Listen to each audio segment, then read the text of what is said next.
Okay, good afternoon, everybody. Welcome. We are going to call this meeting to order. This is a special meeting of the Gainesville City Commission to discuss our upcoming fiscal year budget that will go into effect October 1st. And so with that, we need a motion to adopt the agenda. Second. Okay, motion by Commissioner Ward, seconded by Commissioner Hayes Santos to adopt the agenda.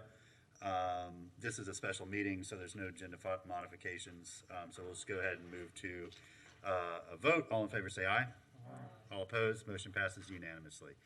Okay, first up, we have a continuation of the discussion for the GRU FY22 budget.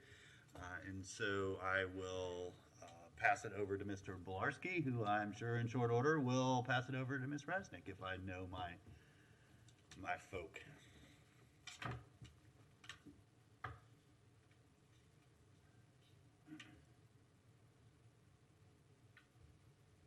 Ed, I think you're muted.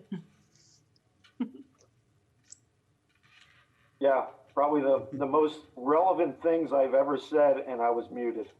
Yeah, I'm quite positive it was brilliant. So, with no more brilliance, I will turn it over to Claudia Rasnick, who already is sharing her screen in the middle of my speech. So go ahead, take it over, Claudia. Thank you, Mr. Bolarski. Good afternoon, Mayor, Commissioners. Claudia Rasnick, CFO of GRU. This is a follow-up to the meeting that we had 3 weeks ago where the commission requested that we come back with up to $5 million in cuts. So I'm assuming since Mr. Bolarski said you could see my screen, that everybody can see my screening. Yes, we're good. All right. So pathway to a balanced budget. So before I move into the presentation itself, I'd like to cover one key point as we move through this is that depending on whether there is a base rate increase or an expense reduction, the effect has to be permanent in order to have the same effects. So in other words, a base rate increase is a permanent increase in revenues. So in order for expense cuts, i.e. the $5 million in reductions that the commission requested for us to come back with, they have to be permanent as well.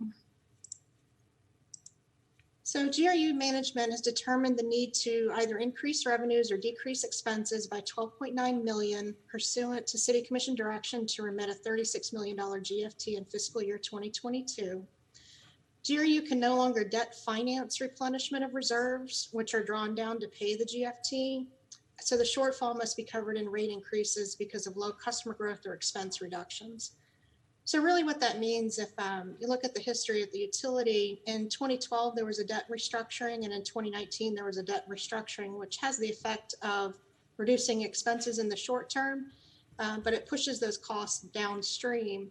And so what we're saying here is those debt restructurings are no longer a viable option for the utility, so we have to cover it in rate increases or expense reductions. So GRU's business model, it's similar to utility models across the nation. We are seeing this everywhere. So it's low growth, which doesn't allow for foregoing electric rate increases. So our expenses continue to grow, and our expenses are labor costs and non-labor costs that are essential to maintain the utility's infrastructure, but the revenues aren't growing at the same pace because of different things. Conservation is one of them. So revenues don't keep pace with expenses at utilities. So last year, working with the commission, GRU withheld 3%. You can call it a cost of living adjustment in the electric system because of the pandemic. I think everybody agrees that that was absolutely the right thing to do last year. But what that does is it puts pressure on FY22, because essentially what we're asking for is the 21 rate increase and the 22 rate increase, along with another 1% for the Deerhaven 2 conversion. One point with the Deerhaven 2 conversion, there's a base rate impact for that, but we are expecting, as long as natural gas prices stay similar to where they are now, a lower fuel adjustment for customers going forward as that unit becomes much more efficient. So of the $5 million, GRU identified $4.1 million of essentially what we're considering non-discretionary expenses. So what that it means is it's not an expense that the areas have identified that can go away, essentially those costs get moved into another year. So what you end up with is if the commission wants to reduce those expense reductions in 22, those expenses move into 23, and then expenses in 23 get moved out to the outer years. So remember what I said at the beginning of the presentation, any expense reductions have to be permanent in nature in order to offset any base rate revenue increases. So by deferring the 4.1, it just gets pushed out. GRU did work with the areas to identify the 4.1. To put it in perspective, we've asked the departments 3 times already this year to scrub their budgets, and at the commission's direction, this was the 4th time that they've scrubbed their budgets. And what's come back in is $2.3 million in the electric system. So that's $972,000 in lifetime assessment and inspection at Deer Haven. That one is not an expense cut, it's a deferral to 23. $977,000 in tree trimming for energy delivery. To put that in perspective, energy delivery has about a $3 million tree trimming budget. That's a third of their budget, and that will increase outages if those expenses are requested to be reduced. $741,000 are in the water, wastewater, gas systems, and GRUCOM, which mean reducing chemical usage in the water and wastewater plants. GRUCOM would no longer advertise, and network maintenance would be deferred. 1.1 of these expenses are in GRU administration, essentially that's shared services, such as finance, IT, customer service. Those costs get spread across all 5 systems, and they include such things as discontinuing customer surveys, a review of customer interactions, discontinuing the Brighter Tomorrow Scholarship Banquet, and discontinuing community sponsorships. And so this slide is actually a graphical representation of the numbers from the previous slide spread out across all 5 systems. So out of the 4.1, just under 3 million has been allocated to the electric system. So if the commission chooses to have those expenses reduced, it's a 2% reduction in rates. What it does, however, and I mentioned this earlier, it's a permanent deferral of necessary maintenance. Mr. Bilarski has mentioned this before because he's worked at utilities that have had to do this in the past. So essentially entering an era of running to failure in power generation. And for energy delivery, that 977 is a permanent reduction in tree trimming. So I want to make a point on this slide, and I'll try to remember to make it later. Base rate increases allow the commission and GRU to maintain its infrastructure. It also allows the commission and GRU to modernize its infrastructure. Those base rate increases go for something. So when we're looking at the opposite end of the spectrum, as far as expense reductions, we're further pushing ourselves further and further behind by reducing expenses and not raising rates. So GRU's recommendation, and this is the same as it was a few weeks ago, it's an adjustment in the electric system upwards of 7% for FY22 and 5% in wastewater. Wastewater has infrastructure needs over the next 5 to 8 years that 5% is building in a floor and essentially to pay for. An approval of the GFT resolution to reduce the amount by $2 million a year through 2027. This recommendation is coming at the commission recommendation for staff to work on that. So we've added that into this particular slide. Approval of a rate ordinance through fiscal year 2027, which is a 3% in electric and 5% in wastewater. That rate ordinance can be tweaked any which way that the commission sees fit.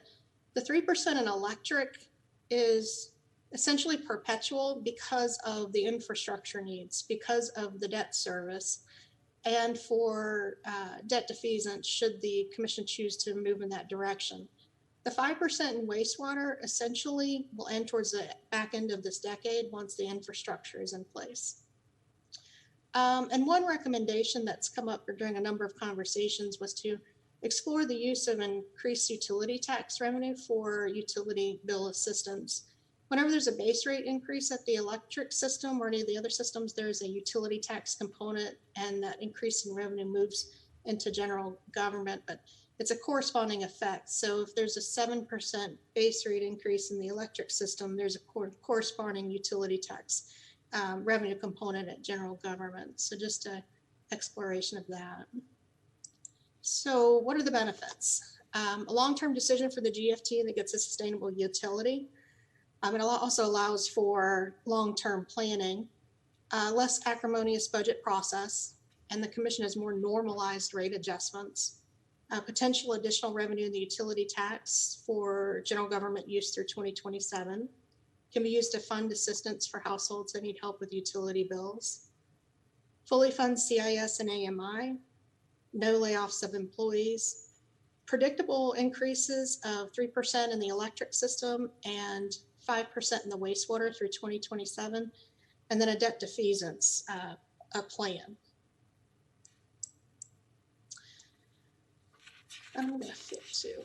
So the 2019 restructuring had the effect of minimizing the gap between revenues and expenses at the utility. So, and we've seen this a couple of times at various presentations. So the blue bar are revenues, red bar are expenses. You can see in 2021, without the debt restructuring, revenues were projected to come in at 411 million. For FY22, it's 410 million. Expenses at 425 and 431. This is essentially the gap that the utility is trying to cover. And so in FY19, the commission approved a debt restructuring that slowed that gap significantly from 2020 through 2024. And so that debt restructuring put a window in place for the commission up until 2025. This spike is what we are looking at here in debt service. So the base rate increases essentially pay for the infrastructure needs of the utility, modernizing the infrastructure, but also planning for increased debt service in these years. So this is after the debt restructuring, and this is before.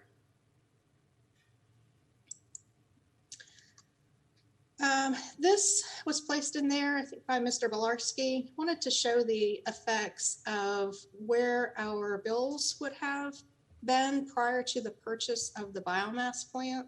So the green line is the trajectory prior to the purchase, and the blue line is where we're landing after the purchase. So while there's an increase in debt service at the utility for the biomass plant, the bill impacts have been significantly mitigated by that purchase. So rate increases equals safety and reliability. It equals infrastructure that we can maintain. We can modernize our infrastructure.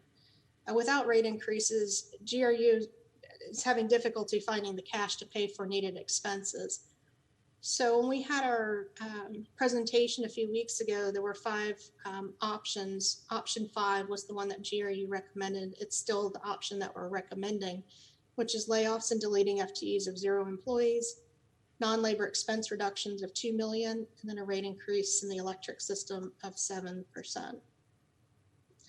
So those expenses are maintaining a power plant fleet, 5 units over 40 years of age, a sole source water plant, and we are obviously in storm central. We are hurricane central for the U.S. and Florida, other than a couple of other states.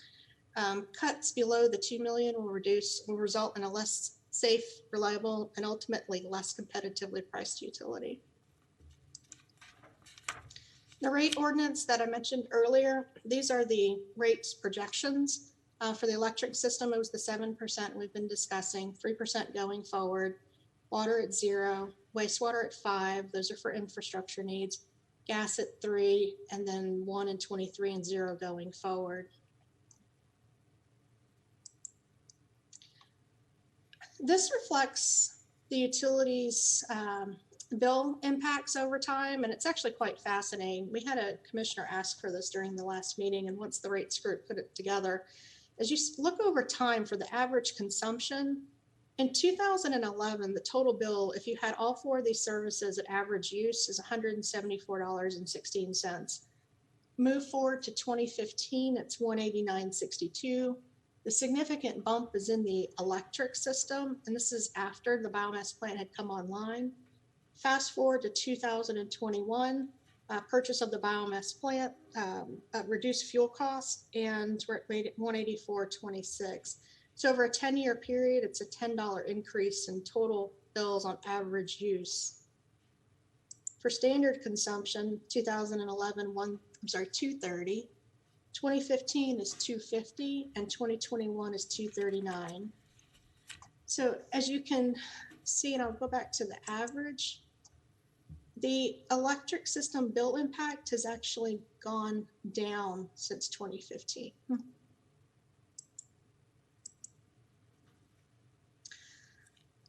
And so it kind of led into what caused that. When we're looking at the average consumption by system, interestingly enough, the movement between 2015 and 2021 is, you would say, relatively slight.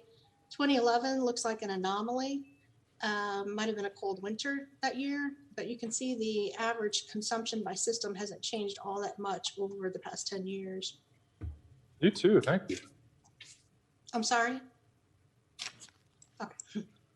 So again, staff recommendations. So 2-year adjustment in the electric system of 7%, 5 in wastewater. Approval of the GFT resolution, which we will bring back to you, to reduce the amount by $2 million a year through 2027. Approval of a rate ordinance through fiscal year 2027, and that begins in 2023 with a 3% increase in electric and 5% in wastewater, and exploring the use of the utility tax revenue. If the commission approves 7% in the electric system, 5 in wastewater, and 3 in natural gas, standard consumption bill impact is $947, and average consumption is $721. So with that, that concludes this presentation. Okay, thank you, Ms. Rasnick. I'll turn back to the commission. Commissioner Ward. Thank you, Mr. Mayor. There we go. I wonder if there's a way on the 11-year graph there on the residential combined system bill consumption report. I wonder if there's a way, there is a way, I wonder how easy or difficult it would be to have a place on the GRU website where somebody could type in their address and see what their bill looked like in a particular year. Because when I tell people this, they don't always believe me. And it would be nice to be able to show them, here's what your bill for these 4 services is here in 2021. Here's what it was for your house in 2011. I think that would help us drive the point home, and they wouldn't have to do it in conversation. They could do it in the quiet of their home. And I think that might get us down the road a little bit. And again, it would also be useful to remind people that one of the reasons our particularly electric rate is where it is because we have consistently demanded as a community that we want renewable energy. So obviously this is not something we're going to do, and it's not going to have a bearing on whatever we do today. But I would like to see if there's a way for us to do that so that people could remind themselves what the actual cost was 5 years ago, 10 years ago, instead of just the average cost. Because most people are going to say, oh, well, my house is not average. I'm clearly using much more than everybody else. So, or I'm using way less than everybody else, or whatever the conversation is. It would be nice to direct people to a site where they can just put that address and the year in there and see what the real reality of it is, just as a reminder. Thank you for the opportunity to talk about that. All right, thank you. Commissioner Santos. Thank you, Mayor. And on the same point, the Commissioner Ward was also not reflected on here is inflation, and what has not been the buying power of what you had back in 2011 versus today is a 21% increase in inflation from 2011. So that same bill with the same dollars we have today would be $210 in 2021 as it would have been in 2011. So it's even a more significant look at where our bills have not increased over time. Thank you, Mayor. Thank you.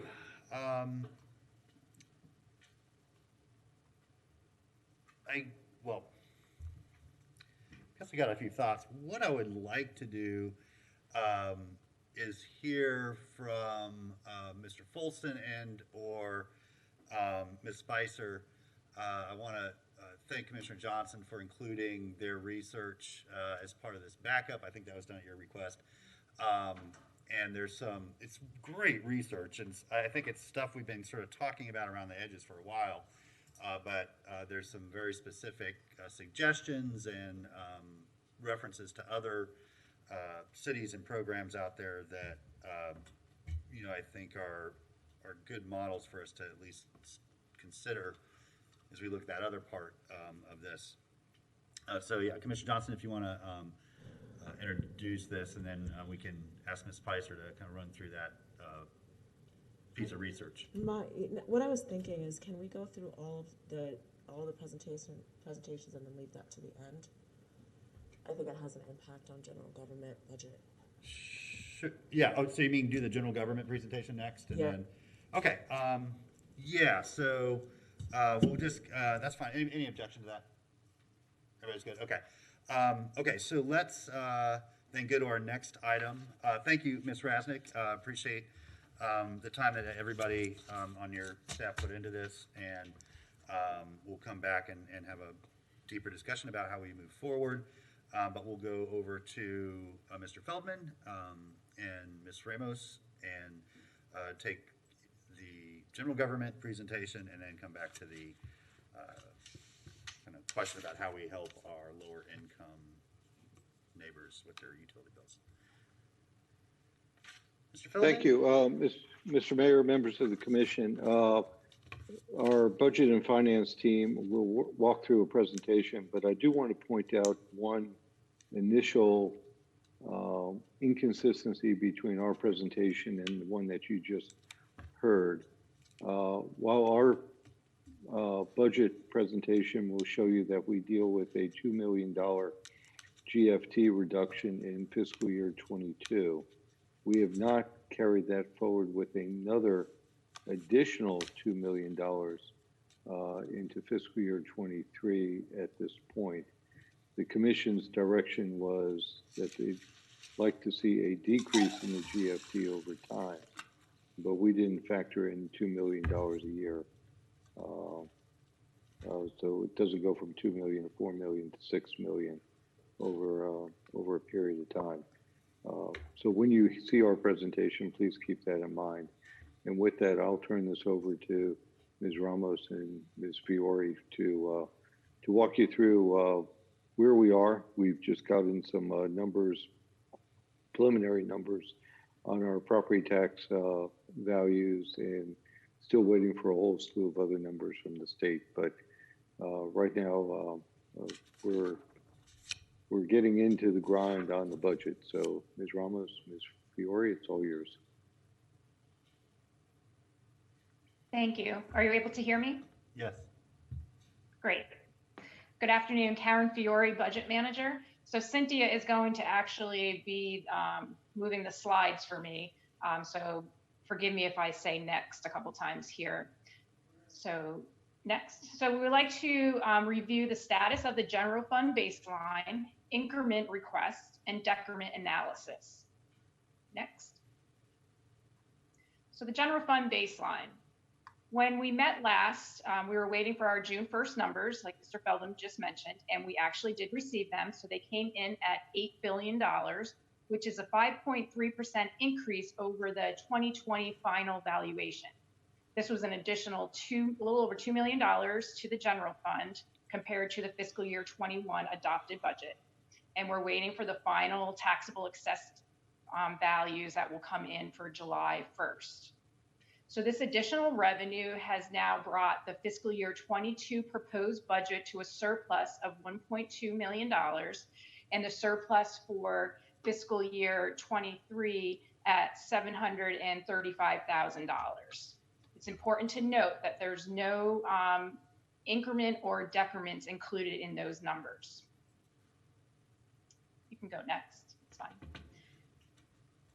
So looking at our baseline revenue assumptions, again, a little over $2 million due to the increase in the property tax. We're still waiting on the July number, and we're still also waiting on this state shared revenue estimates that we'll get in late June, early July. So some of these numbers on this slide may change come July.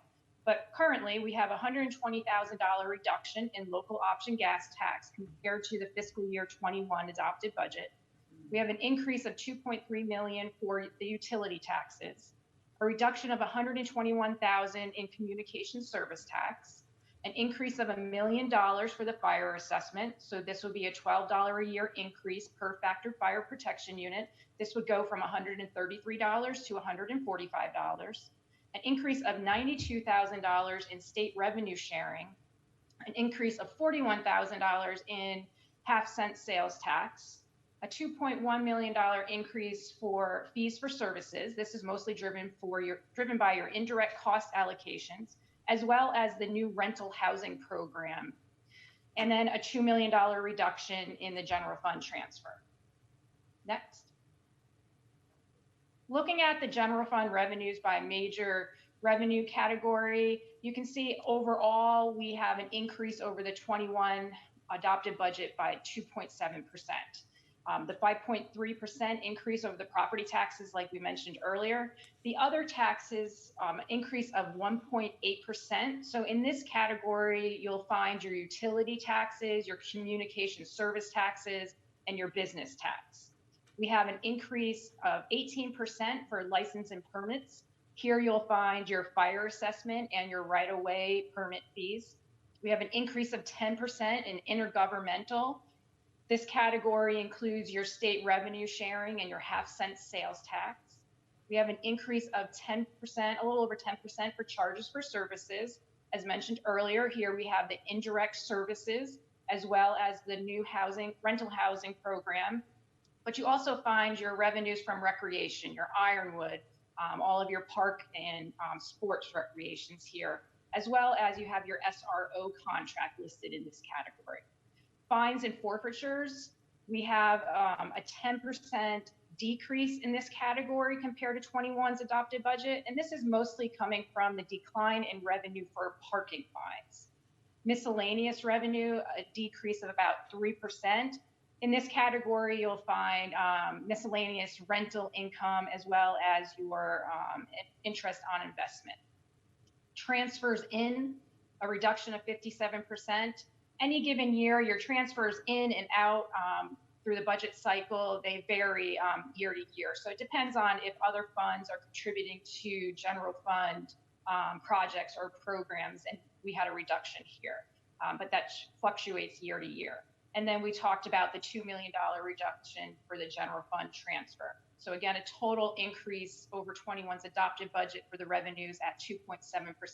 Some items you're seeing in the 23 plan, we have assumption of about 2% growth in the property taxes for 23. And then we have about 5.4% increase for charges for services. Again, indirect usually increases, as well as going back to more normal activity, your parks and rec and things like that for fiscal year 23. Thank you, Ms. Fiore. If you could please pause for a question. Commissioner Santos. Yeah, thank you, Mayor. The revenue numbers for the 2022 proposed budget, does that include an increase in the fire assessment fee, or is that not in that baseline? That is in the baseline. That's going from 133 to 145,000.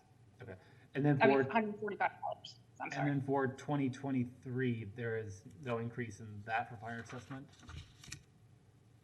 No, there's no increase there for that. It stays at the 145. Okay, and then the property tax increase, is that like 2% for 2023, or what's your baseline for property tax increase, or is there nothing in that baseline for that? There's 2% that we have in the assumptions for 23. Thank you, Mayor. Thank you. Please continue, Ms. Fiore. Reviewing our baseline expenditure assumptions again, we have 3% increases for operating expenditures such as the insurance premiums, our utilities, and our fleet. There's a 2% overall decrease in around 2% personnel services. However, there is a 2.5 merit increase for all our community builders in fiscal year 22 and 23, but the decrease here is due to the reduction in the annual required contribution to the pension funds due to the pension obligation bond. Next. So overall, by major expense category, our expenditures in the general fund will increase about 1.7% over the fiscal year 21 adopted budget. The first line there, personnel services, like we mentioned, it does include the 2.5 merit increase for both fiscal years. A small increase in our operating expenditures baseline of 1.1%. The large non-operating increase of 96%, that is simply just transferring the security guard contract that was sitting in the facility's operating budget. So it was already in our baseline, and we moved that to the risk department under non-operating. So it's not an additional expenditure, we just moved that into non-operating. Next. Looking at general fund expenditures by function, you can see here that about 50% of your total general fund expenditures are expended with public safety. Another item to note here that kind of stands out, if you look on the 5th row down, economic environment, you can see no activity for fiscal year 2020. And that's because in fiscal year 21, we created the Office of Capital Asset Planning and Economic Resilience. So that's why you saw nothing in fiscal year 2020. Again, total increase over 21's budget of 1.7%. Next. So to review the increments. This slide lists out the recommended increments. Again, not in the baseline yet. These are what we're recommending. So for fiscal year 22, it's a total of $793,000. Fiscal year 23, $688,000. There's one-time requests for 22 in the amount of $222,000, and the one-time request for 23 is $117,000. If we were to include these in the budget, that would bring your surplus in fiscal year 22 down to $481,000, and your surplus in 23 down to $47,000. These increments here include a one-time increment of $7,400 for the city auditor for the implementation of the audit software, a recurring $5,000 for the city auditor for external consulting, forensic accounting expertise, and other such matter expertise. The city clerk is requesting $195,000 recurring budget for public comment services. Again, this is a recurring $195,000. Equity and Inclusion has requested recurring $15,000 for case management system, a recurring $80,000 for external legal services, and a recurring $26,000 for contract services for compliance investigation. Public Works is requesting $100,000 recurring budget for street lighting tree trimming.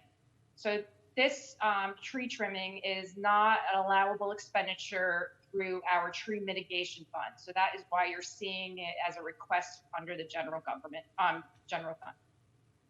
Strategic Initiative has requested software tools to support the Perform Gainesville. This is a recurring $70,000. $50,000 recurring for the integration of the new website with the Citizen Relationship Manager software tool, the CRM, and a recurring $30,000 for special events software.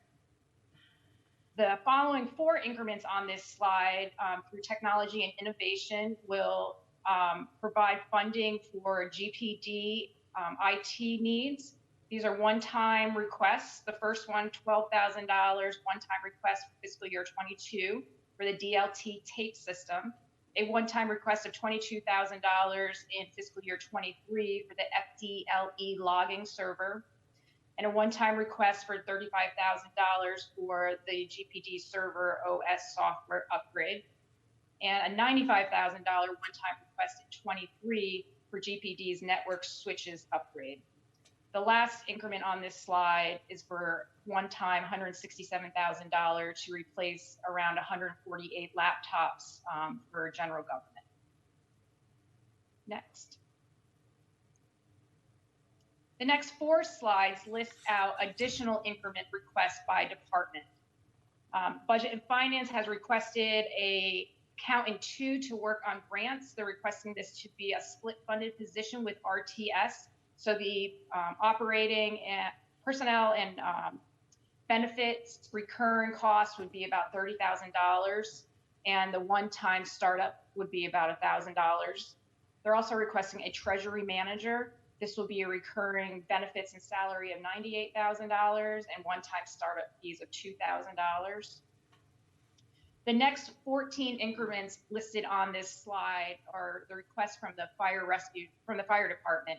And these are all related to phase 2 and phase 3 of the community health program, the CRP program.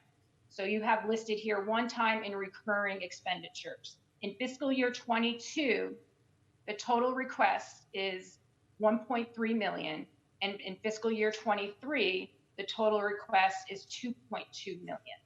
And the total additional community builders is 23 and a half new community builders. Of those new community builders, 10 requests for new firefighters and 10 would be for community resource technicians. Again, some of these costs are one-time startup, non-capital expenditures. Next. The first 13 increments on this slide are due to the Wild Spaces Public Places step down. For fiscal year 22, the total ask is $342,000. For fiscal year 23, it's $441,000, and a total of an additional 2.5 community builders. Here, the increments are for the Cherry Pool winter operations, recurring $168,000. We have personnel and operating expenditures for the Northside Park, operating and maintenance for Fred Cone. We have requests for lighting utilities at Northside Park. There's operating and personnel for Hogtown Creek Nature Center, operating and maintenance for Spring Tree Park, Northside Park, and Oakview Park, and personnel and operating for the Carolyn Beatrice Parker Park and Reserve Park, tongue twister, and operating and maintenance for Clarence R. Kelly Community Center. Parks and Rec is also requesting to transfer 2 positions that are currently funded through Temp Force. One is an account clerk senior, and one is a Depot Park recreation supervisor. So the request is to bring them on as permanent city employees. So it's additional of 2 FTEs. They're also requesting recurring budget in the amount of $100,000 for boardwalk replacement, a one-time increment request in fiscal year 22 in the amount of $20,000 for the Tom Petty Park tennis court resurfacing. I will state that those last 2 items on this slide have historically, you would see them in the CIP request, but they don't actually qualify for CIP, so that's why you're seeing them as a request in operating within the general fund. Next. Parks and Rec is also requesting Brewcom internet costs for new computer labs. This is a recurring $17,000 increment. And recurring maintenance for the Forest Park drainage and Forest Park turf. These are both recurring increments in the amount of $18,000 each. They would also like to convert a part, I missed one. They would like to increase contractual services for the Thomas Center grounds contract. This would be a recurring $35,000. And convert a half-time Temp Force current employee to a permanent city employee. So that would be an additional 0.5 FTE and a recurring $32,000. They would like a one-time increment for $30,000 in fiscal year 22 for the Sweetwater Branch Lanier Park Master Plan. One-time increment of $50,000 for the eSports computer stations, and then a recurring $14,000 for the eSports computer stations for operating. And their final request is $30,000 recurring for miscellaneous unfunded events and support throughout the year. The remaining increments on this slide are from the police department. And these are their top 10 requests for fiscal year 22 and 23. The total for fiscal year 22 equals about 1.9 million, and the total budget request for 23 is a little over $2 million. And they're requesting the additional 3 community builders. 2 of those community builders will be police record technicians, and 1 would be property and evidence technician. As you read through the GPD's increments, you'll discover that it's not really requesting for one specific thing. It's more operating costs, true ups for their different units, such as their training unit, internal affairs, their personnel division, and their fiscal division. Thank you. Next. And the last one for additional increments is under strategic initiative for additional Qualtrics tools. This will be a recurring $25,000 increment. So the total additional increment request for 22 is about $4.2 million, and for fiscal year 23 is $5.2 million, and a total increase in FTEs for 33 additional community builders. So under this note we have here to show some scenarios, this first bullet point I actually have, oh, no, Cynthia corrected it. The original slide had an error in the numbers, but all increments, so the recommended increments plus the additional increments will result in a deficit of 3.7 million for fiscal year 22 and a deficit of 5.2 million for fiscal year 23. If you were to only include community health program, so not the recommended, just the community health program, your fiscal year 22 deficit would be about $8,900, and your fiscal year 23 deficit would be $1.5 million. Another scenario, if you were just to include the wild spaces, public places, step down expenditures, you would still have a surplus for 22 in the amount of about $932,000, and then in fiscal year 23, you would have a surplus of $295,000. Next.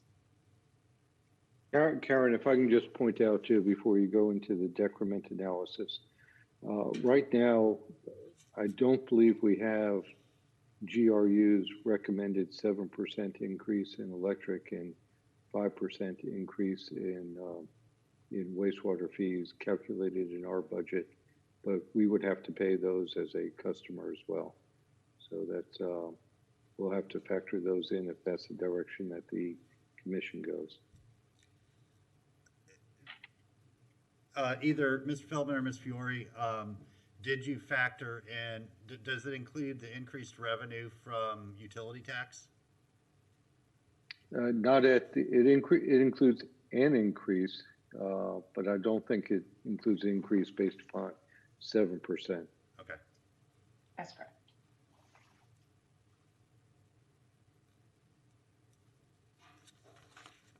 So the next 10 slides you have in front of you come from our vacancy report.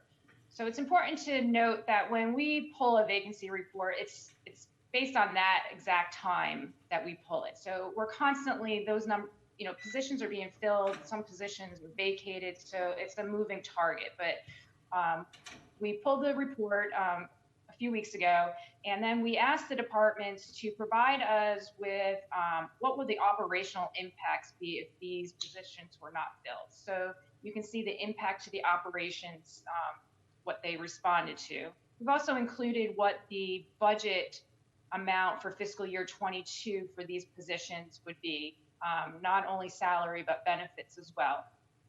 As you go through the vacancy list, you'll see that many positions are split funded. So if there was any change to these positions, it would be impacting multiple funds. Also, these vacancies do not include any other charters. These are only positions under the city manager. The total at this point in time, when we pulled this vacancy report, the total budget was about 6.4 million, and there were 69 vacancies. So if you can go to slide, oh, one more item I would like to note. As you read through the impact to the operations, you'll discover that many of these positions are already in the stage of either being advertised, perhaps some of them are already doing the interviews, and some are all the way to the stage where they're just waiting for HR to do the offer letter. So they're almost at the point of being hired. So if we can go to slide 27, thank you. Some additional expense reductions, eliminating aid to private organizations. So this would be eliminating the support for cultural arts organization and eliminating any aid for the professional arts producing institutions, your PAPIs, as well as your Freedom in Motion contribution and your Stop the Violence, and another one would be your Early Learning Coalition contribution. We could also cancel the security services at City Hall. That budget is $235,000. And eliminating any current and proposed wild spaces, public places, step down maintenance costs. So that would be about $436,000 for 22 and $534,000 for 23. And if I can just clarify that, we're not saying not maintain. What we're talking about is allowing wild spaces, public places funds to continue the maintenance costs of the improvements that they have erected under their funding scheme.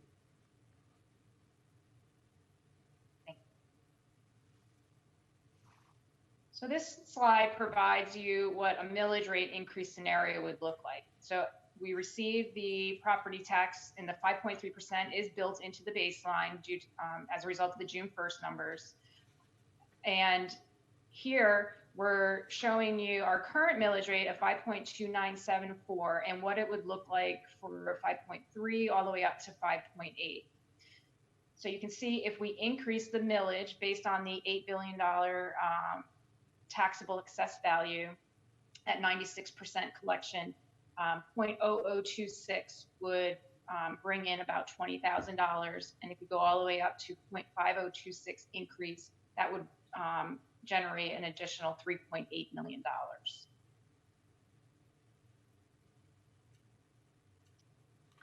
And as a reminder, June 17th, we have a meeting to set the preliminary fire assessment rate by resolution, and then I won't read all those dates. And that's all I have. All right, thank you, Ms. Fiore. And I just want to put a little bit finer point on the wild spaces step down while it's front of mind. So it is allowable use under the tax to fund operations as you're sort of getting the improvements up and going and the park up and running. So continuing to fund those operations out of that source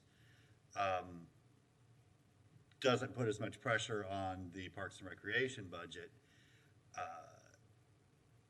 However, the trade-off is you can't do as many projects on the wild spaces list. It takes away from like the capital projects, and at some point they will need to be absorbed into the Parks and Rec budget when wild spaces expires. So it's sort of delaying, and I'm not advocating one way or the other, but I think sometimes I forget that when we're funding operations through wild spaces, it's nice, it takes pressure off the Parks and Rec budget, but it also means we can't get to as many things on the list, and we had some very, very difficult discussions about what we prioritize on that list as well. So it's just, I give for context. Ms. Rasnick, you wanted to jump in?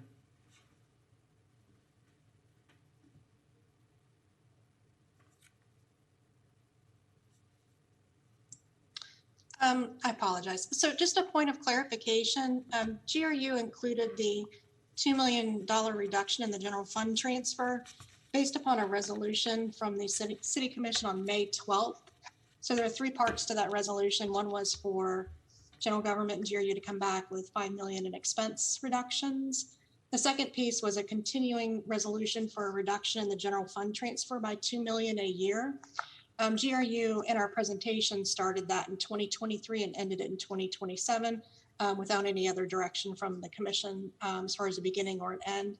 The third part was historical trending rates, et cetera, that I think Mr. Bolarski sent via email.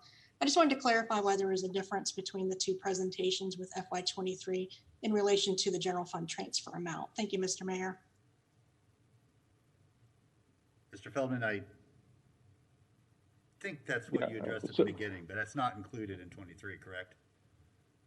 Correct, and I think the difference between what Ms. Resnick said and our interpretation is that you defined 2 million for fiscal year 22. You said that you wanted some step down in future years. I do not recall it being definitively voted on that it was 2 million a year. I think it was, but we can clarify today. Okay. we can certainly, that's part of why we're here today. We can clarify all that. Because I think going back to the GRU discussion, it is my hope that this commission gives direction both to the general fund transfer resolution and the rate ordinance as we move forward. Commissioner Santos? Yeah, thank you, Mayor. I think I was the one who made the motion. I don't think we said we wanted to do something, but we didn't say exactly what that amount was, except for just this year. Okay. Well, it would be great for everyone involved to get some clarity on that today then, because my memory was a little different. But maybe I was remembering what I wanted to. Okay, any other questions right now? You want to go to the research that was done? Commissioner Ward? Thank you, Mr. Mayor. Mr. Manager, I'm not sure, but I want to check before we go any farther. The $115,000 that we committed to in conjunction with the county on the youth and seniors riding free on RTS, is that included anywhere in here? It will be before we're done. Okay.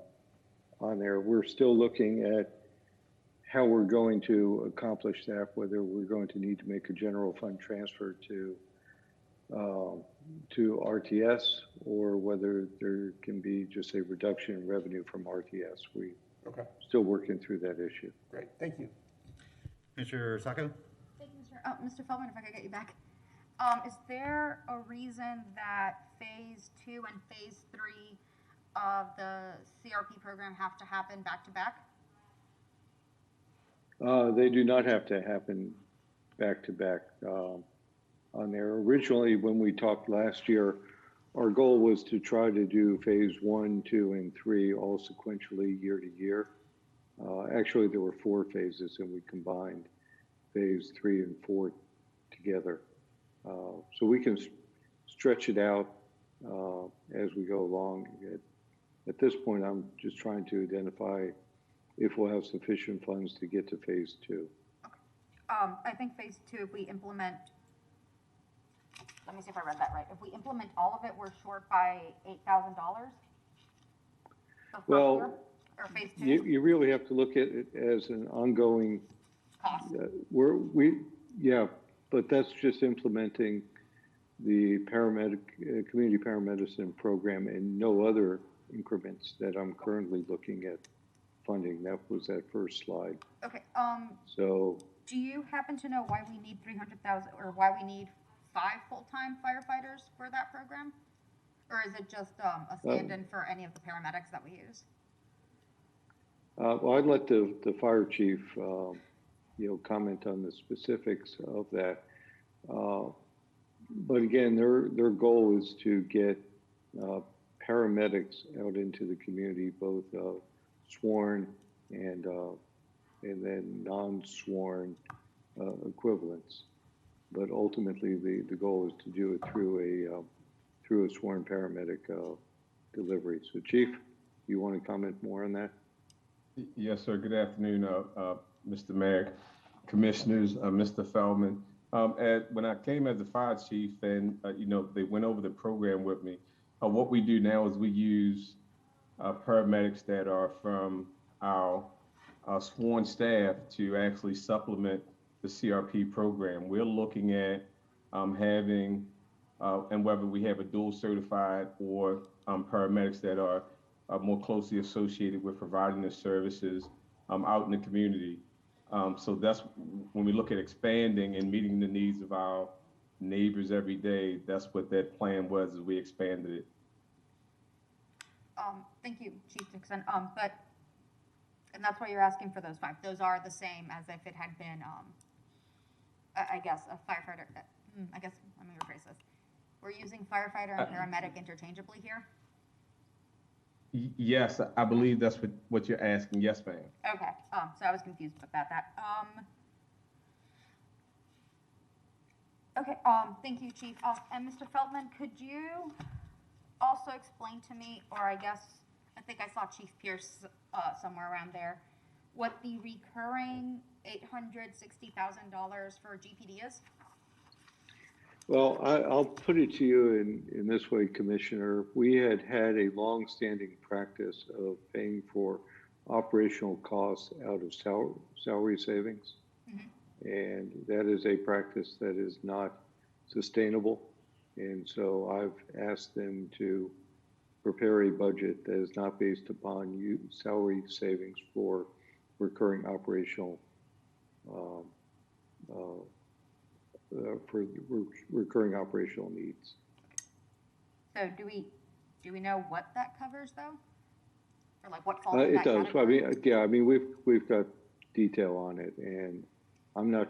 The reason why I have not included it in my recommended increments at this time is I'm not 100% convinced that all of it is needed to sustain operations.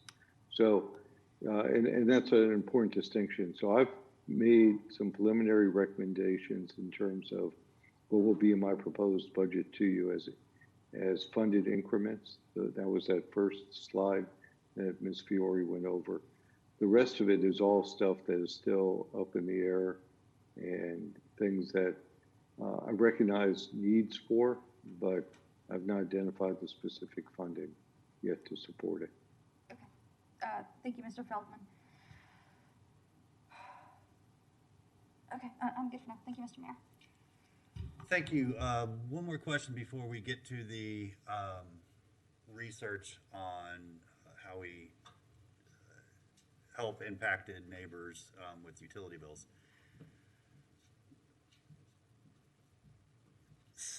Some of these budget items and expenses could potentially be addressed through the American Rescue Act,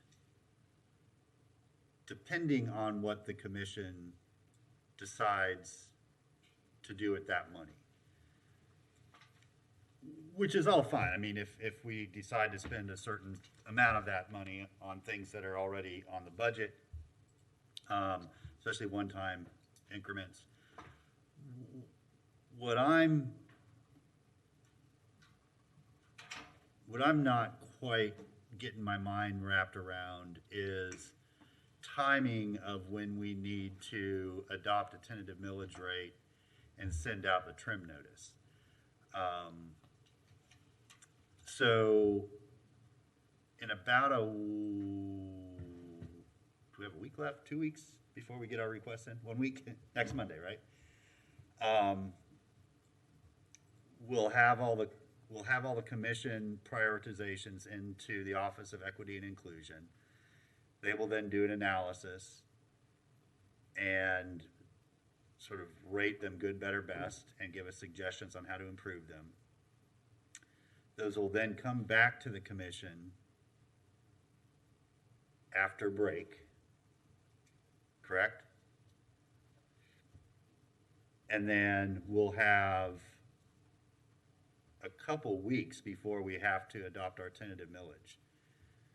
Am I getting that timeline right? No, sir. Yeah. So you will have to adopt your tentative millage at your first meeting when you're back. That's July 15th. Okay. So that's a skinny window.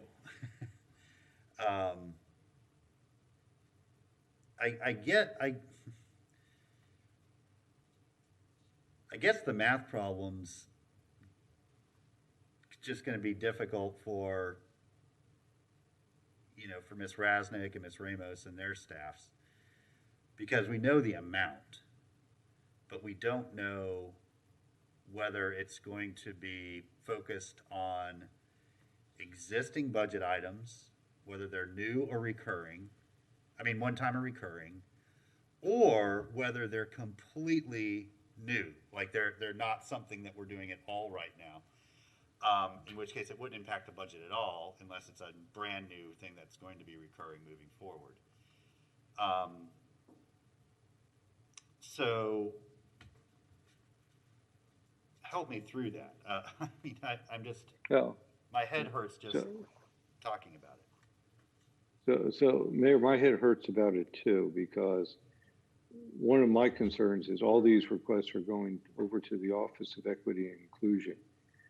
And my staff, assuming that we are the ones that will have to implement it, have really no involvement in the costing out of what the program may be or what may need to be purchased or whatever. So I'm not sure even when we, as your staff, get a chance to look at it, analyze it, and determine whether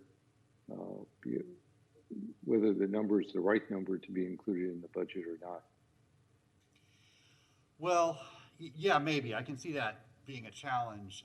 I don't know how my colleagues are going to present their requests. I think mine are going to be a little more general, like say, let me just be real broad here. Let's say I want to spend it all on one thing, 16 million towards homeless abatement programs,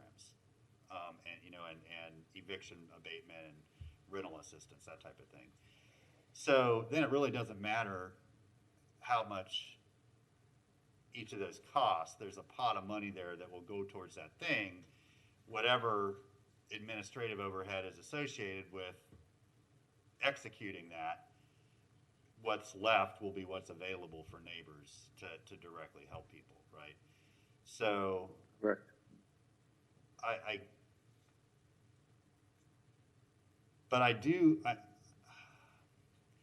I think there may be things that we all suggest as priorities, and we might not know whether it's one time or recurring or new or existing. And that very much impacts the budget, the proposed budget and adopted tentative millage rate. So I don't know. I just wish I had a better way to kind of gauge how my decisions were impacting the discussions we're having today. Because on one hand, it's a great problem to have. This is found money. It's going to help a lot of people. The areas that it's restricted to are high priority areas for us already. So that's all great. But the sort of impact on the budget, just from a logistical point of view, is I don't know. It's just not something it's not an exercise I've been through before, and so because I'm unfamiliar with it, I'm a little hesitant about how it's going to work. Commissioner Santos. Thank you, Mayor. Instead of just going to the Equity Inclusion Office and then going through that whole process and then coming back to the rest of staff and the commission, what if there was an increment for water, wastewater, it would go to GRU at the same time it goes to Equity Inclusion. If it's other stuff for general government, it goes to the general government to start working on that too. So it's all happening simultaneously. I think might allow us to be able to have better information when we come back in July than just having to, I think that would allow us to have better budgetary information. Commissioner Ariola. Thanks, Mr. Mayor. Yeah, that was originally my expectation. I didn't want one office to be responsible for the evaluation and analysis of $32 million. To me, that was a shared analysis for people who have those expertise in our government. So I don't see why this is a problem in the first place. Let's just give that direction. Okay, yeah, and I mean, we certainly have tried to increase expectation that our different charters all put eyes on things, especially with large decisions, so, yeah, that would help me a little. It's still the timing. I mean, that's the thing. Just by the time the commission actually gets to a decision point on that money, it's just short turnaround before we have to adopt tentative millage. Now, of course, the sort of saving grace is we can adopt a tentative millage and always back down from it, go down. We just can't go up. So, I mean, I know we don't want to do this because it just becomes a ridiculous narrative to have to respond to. But, you know, if we have to err on the side of setting a somewhat higher tentative millage rate than we actually think we're going to need to adopt, we can do that. It's just, that's not preferred, obviously. I've never been part of a budget cycle where we adopted a higher tentative millage rate and then lowered it. We've always adopted it, and that's been the millage rate we've stuck with. Commissioner Ariola? Thank you, Mr. Mayor.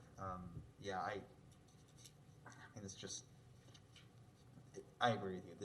This seems to me as a very different budget process, and the timeline, I think, is part of it. So I want to keep the timeline, though, because I think if we push it any further out, we're asking for more problems. Oh, yeah, we can. I mean, we've got a state legislative obligation to adopt a tentative millage. In September. No. The tentative millage has to be adopted. What's the very last date we can do that? Do you know that, Lee, or Ms. Ramos? To send out the Yeah, I believe we have to transmit it to the property appraiser by the end of July at the latest. Sometimes the property appraiser will have another internal deadline. So it's usually, the rule of thumb has always been July 15th, but. Well. Yeah, that's the only, I mean, we don't have any flexibility with that. So. Well, I'm not prepared to make a final decision on the increments and decrements today for general government. I am prepared to move the GRU recommendations because I think that those set us on the pathway to, which was the original goal of this commission, which is to get us to a place where we can defease our debt. So that's where I'm at. Okay. Very good. Commissioner Hayes Santos. Thank you, Mayor. Yeah, the question was on if we could push back the tentative millage rate resolution by a week, but if it's July 15th, then I guess not, but yeah. Yeah, and I mean, it's fine. It's what it is. You know, I mean, I think that, first of all, I think our staff needs that much time to analyze all of our requests. Unless we come back with like hauntingly similar requests, it's going to take some time, for equity inclusion to sort of score them, and then the appropriate city departments to, look at the budgetary impact. It's just going to take that much time. So the good news is we should have a really clear, concise analysis when they come back to us. The bad news is we're going to have to make a decision pretty quickly on how we prioritize those projects and money to sort of feed into our final budget. Okay, let's go to the research that was done then to address the challenges with our lower income neighbors and their utility bills. Really appreciated that work and research. So Mr. Folston, let me toss it over to you. Hi, thank you, Mayor and Commissioners. Good afternoon. Can you hear me? We can. All right, perfect. I want to say thank you for all the commissioners through supporting Commissioner Johnson when she brought this up in one of our prior meetings for us to look into this. And so I'm excited to bring this back to you. I want to start off the presentation by definitely thanking my boss, the city clerk, Ms. Michelle Gainey. Thank her so much for her leadership. I also want to thank Ed Bilarski, the GRU general manager. He was definitely very instrumental in us being able to conduct this research in a timely manner, as well as I want to thank Kenzon Hutchison as well, and Luann as well, and all the staff over there at GRU. I'm very appreciative of their assistance with this. They have been very, very helpful. And so to be able to work between charters is an excellent thing, especially when we can come together and collaborate. So thank you guys so very much. And lastly, I want to thank the policy research team for all of their work and assistance on this. Morgan and myself have put together a very good report. And a lot of it had already been done. I want to share with you because back in, I believe, December of 2019, Commissioner Johnson actually requested this research initially from the Office of Policy Research. So I'm excited to be able to bring this back to you. So we're going to jump right into it. Utility bill assistance. So the first thing I want to do, as you guys know, has kind of been our traditional, as we're starting to set this new tradition, I should say, is to kind of highlight the policy research process.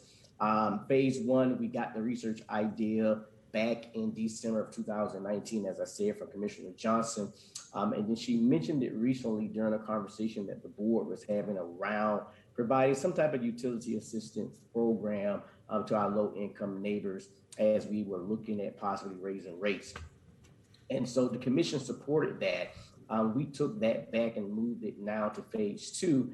And we're here to present the research and ideas just for discussion.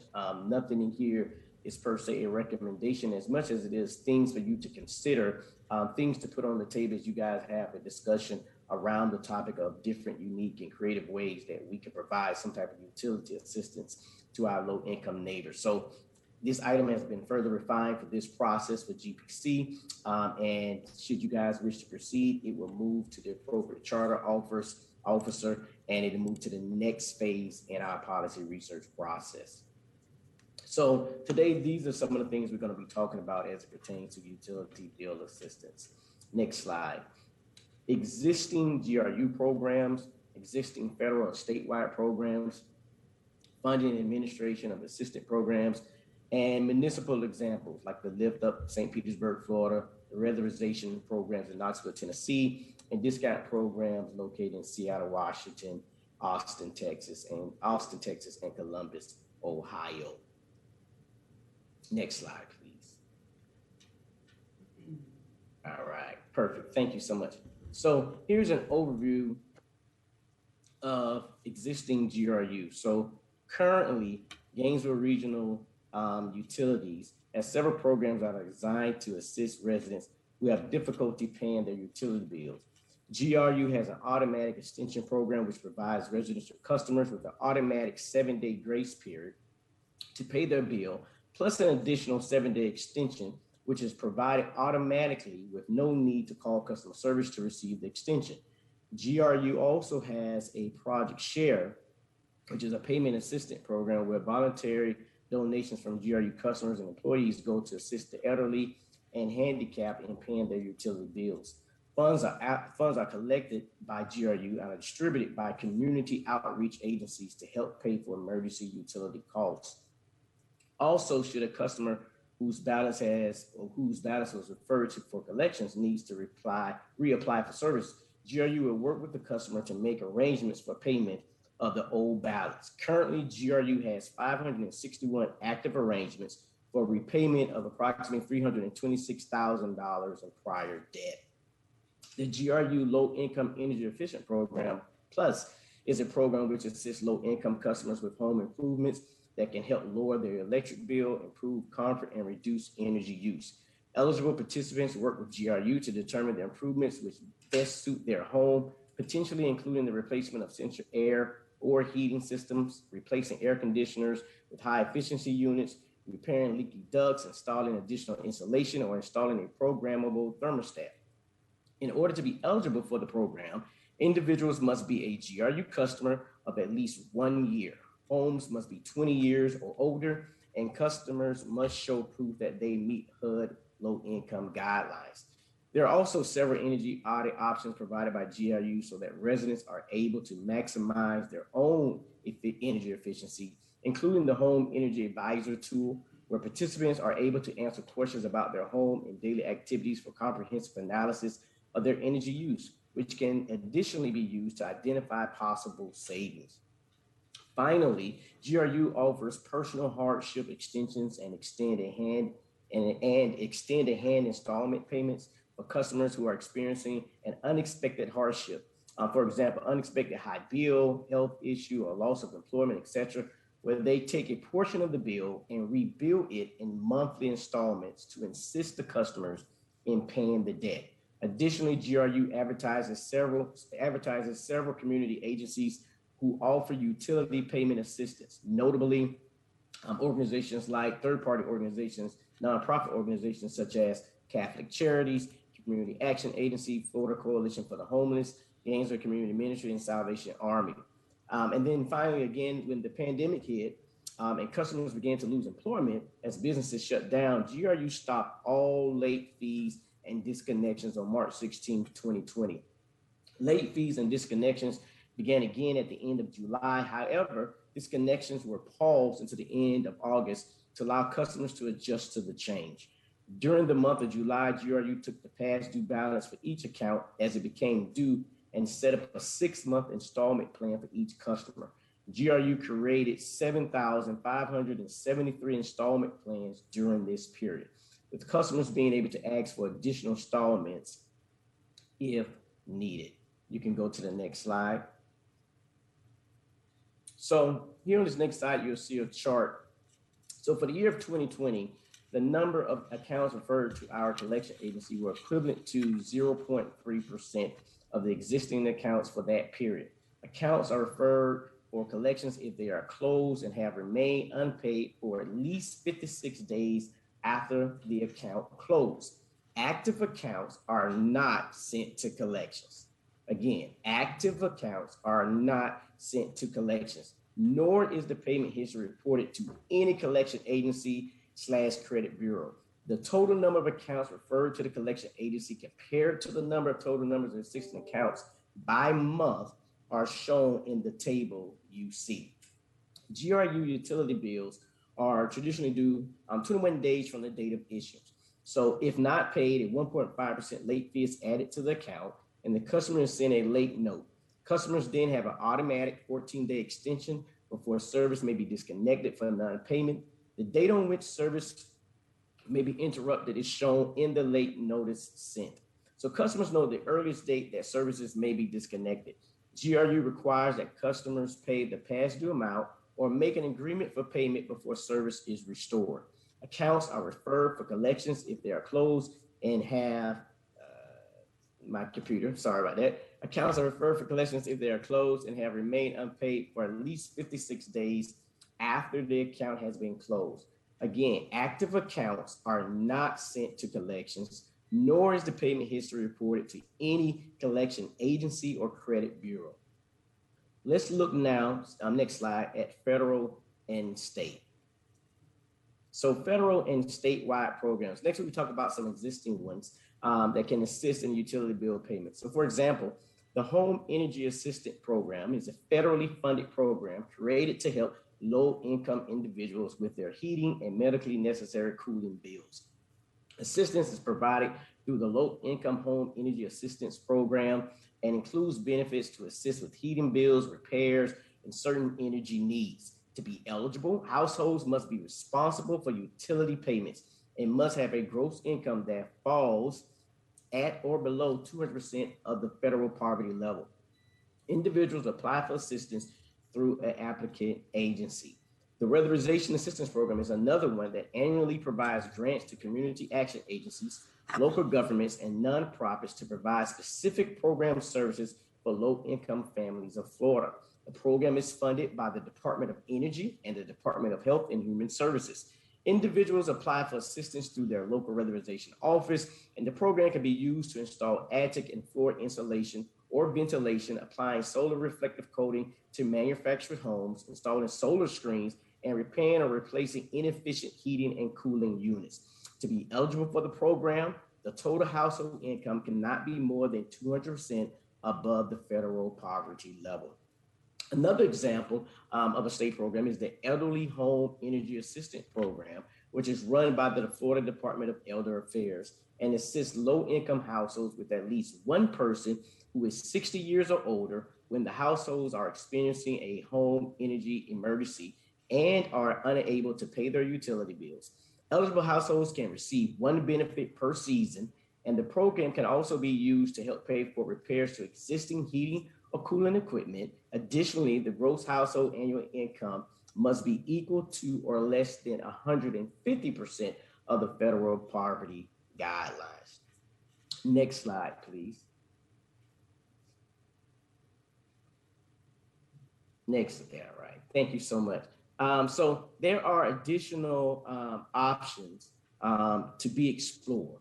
All right, so these are just ideas and points for conversation. So these are additional options to be explored. There are additional options to be explored for funding and administering utility bill assistance programs. The first is to allocate money directly from the general fund to be distributed to a third-party agency or organization that would then administer a utility bill assistance program. So an example would be the city of Gainesville gave $10 to Catholic charities, and Catholic charities would be responsible for administering a utility bill assistance program that the city has set up for them to administer. The second is to allocate a percentage of the utility tax to be distributed to a third-party agency or organization that would then administer a utility bill assistance program. The third is to allocate money from the American Rescue Plan funds to be distributed to a third-party agency or organization that would then administer a utility bill assistance program again.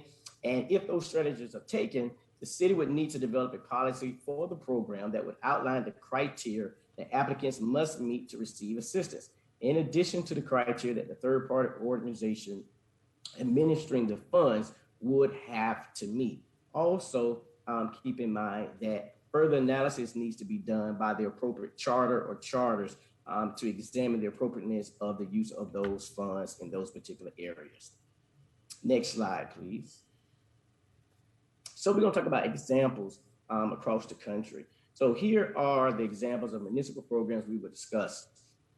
We will start with the Lift Up program, which can be found in St. Petersburg, Florida, a weatherization program out of Knoxville, Tennessee, and discount programs out of Seattle, Austin, and Columbus. So next slide, please. Lift Up is the National League of Cities established program, or a National League of Cities established program, local interventions for financial empowerment through utility payments. I know it's a tongue teaser. So again, local interventions for financial empowerment through utility payments, hence the acronym Lift Up, to assist families who are unable to pay their utility bills. In addition to connecting residents who are behind on their utility bills with financial empowerment services, this program additionally helps cities avoid the cost of using debt collectors or imposing repeated service shutoffs. The program helps cities align local financial empowerment services with municipal utility debt collection practices by offering residents who are in debt to city-owned utilities an opportunity to restructure their outstanding balances and receive financial counseling services to help them get back on track. For the program to work, the utility company identifies customers in delinquent status and at risk or shut off and refers them to a financial empowerment provider to restructure the debt. A financial counselor then works with each customer to address their financial concerns and refers them to other social services if needed. The financial counselor and customer determines a customized restructured payment plan, which is approved by the utility company. The city offers additional incentives to encourage the customer to make on-time payments with respect to their payment plan, and maintains contact with the customer through the process. Finally, once the customer completes their payment plan, they are no longer in delinquent status. This program began in 5 pilot cities, including the city of St. Petersburg, Florida, and results have showed that cities were better able to collect utility payments with less reliance on debt collection agencies or resorting to shutting off services to customers who participate in the program compared to those who did not. Additionally, participants were able to catch up on overdue bills and made more frequent on-time payments compared to individuals who did not participate. In St. Petersburg, whose program enrolled 100 participants, the participants saw a significant reduction in average number of shutoffs compared to the control group, saw a lower proportion of accounts that were at risk for being shut off, and additionally incurred about $30 less in avoidable fees than customers in the control group. The next one we would talk about is weatherization, and it's a program out of the city of Knoxville, Tennessee. Next slide, please.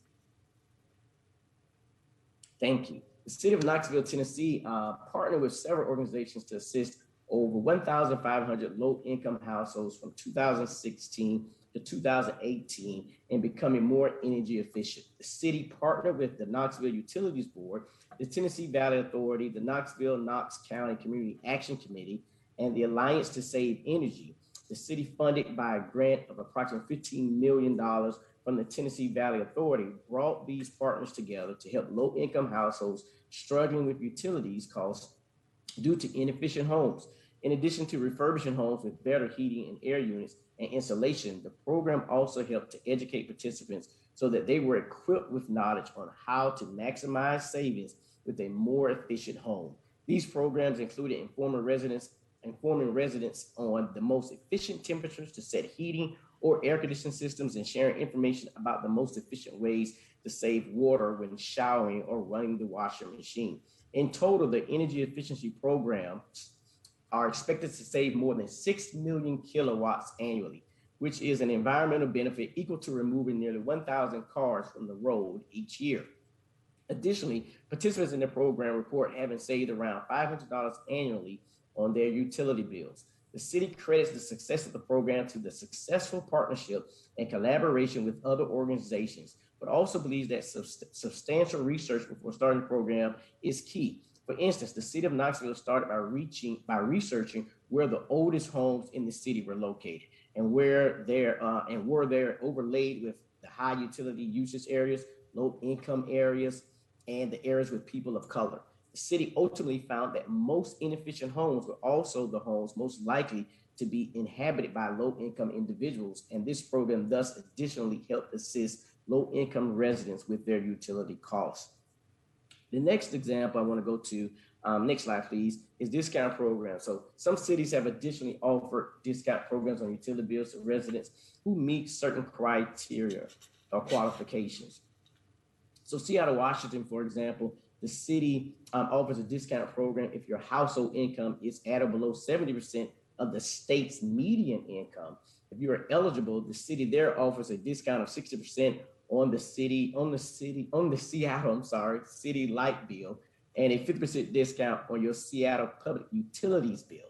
To be eligible for this program, you must be the homeowner, of course, or renter of your property. You must have a Seattle City Light or Seattle Public Utilities bill in your name, and your total household income in the 1 month period prior to applying cannot be more than a set amount.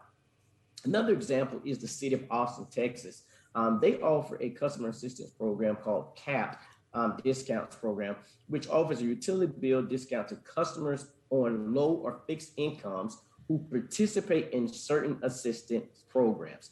CAP discounts can help reduce utility bills an average of $650 a year, and individuals can qualify for waivers and discounts, including an electric service waiver, a discount on total electric usage, a water service waiver, a wastewater service waiver, a drainage fee waiver, and more. In order to be eligible for this program, at least one member of the household must participate in Medicaid, SNAP, CHIP, Telephone Lifeline Program, and the Travis County Comprehensive Energy Assistance Program, the Medical Assistance Program, SSI, or Veteran Affairs Supportive Housing. Similarly, the city of Columbus, Ohio, offers a low-income discount program where eligible participants can receive a discount of 20% off water and sewer usage charges.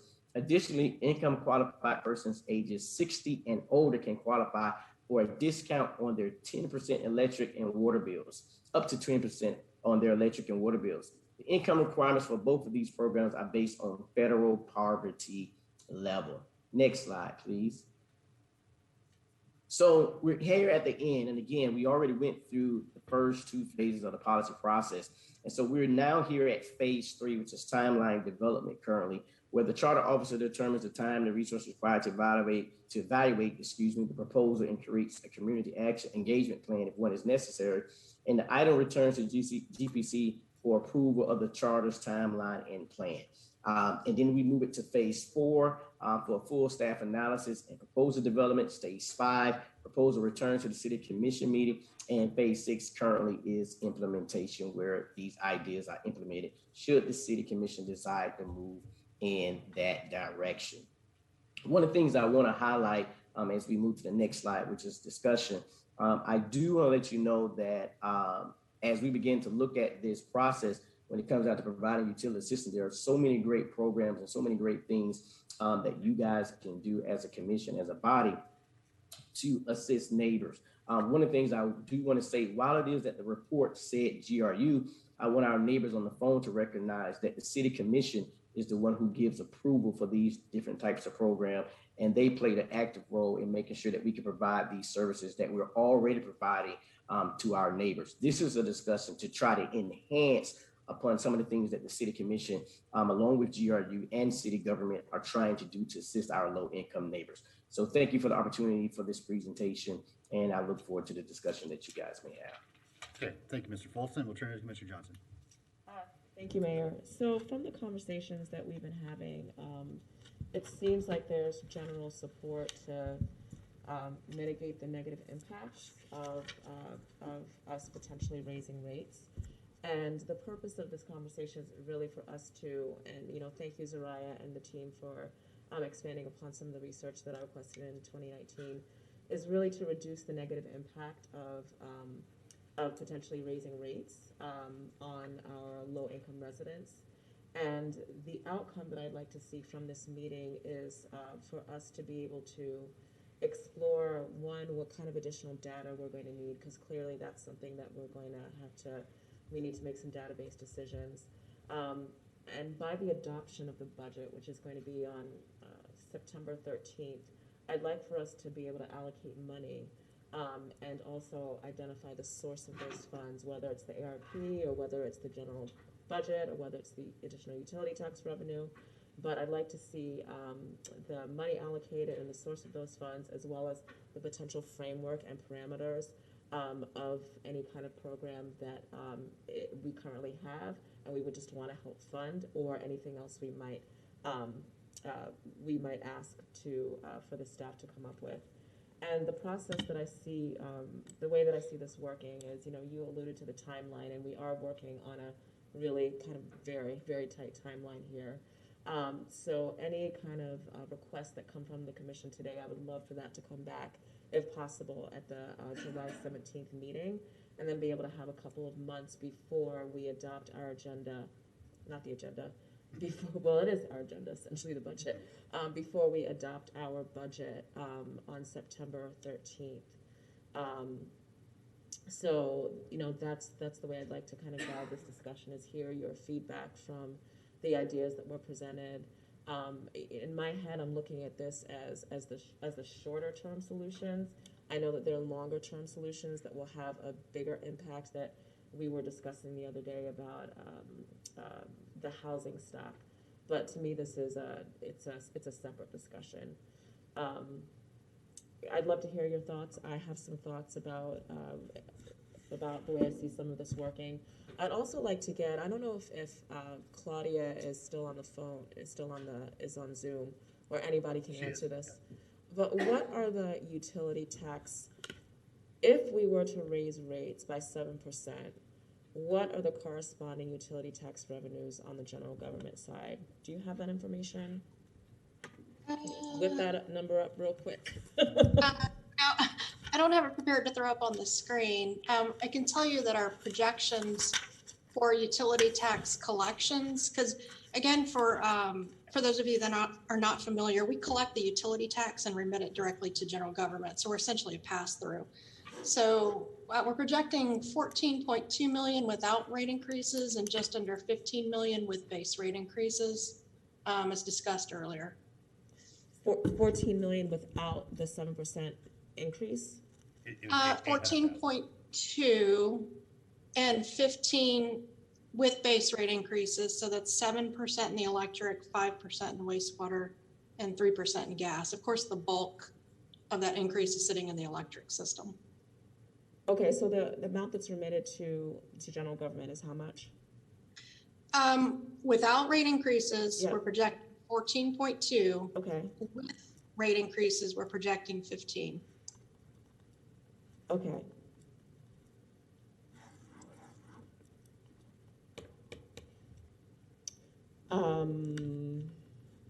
That's a good start. There's also the American Rescue rescue plan funds and some additional revenue. So, yeah, I'd like to hear what your thoughts are. Very good. Let's see, let's go to Commissioner Sacco next. Mr. Mayor, and thank you, Zariah, for that, and I appreciate your team's research on it. I had a couple questions about the different programs. So the Knox County one, the Knox County one, it said the city used, the city went out and weatherized the homes. Was that paid city county employees, or was it a volunteer system like we have here in Gainesville? Hi, thank you for the opportunity. Very good question. We were told that it was a combination, but that it was transitioning more to doing it through the third party. So we was told that the city started off trying to make sure that it was done right. So they sent a representative to kind of monitor, if you will, to go with them in the first couple ones just to make sure that it was being done right. But then that they transitioned it to the third party completely. Okay. So out of that 15 million, do you know how much actually went towards weatherization and how much went to staffing? No, they did not give us that data, but we can ask them what percentages. Okay. And do you know over how much, I mean, I guess is that 15 million pot still being used, or has it run out? Or was it set for a certain number of years? Last time we spoke with them, they said it was for a number of years and that there was still a little bit of the money left in there. They wanted to make sure that the money lasted longer, so they didn't allow for the money to be utilized too quickly.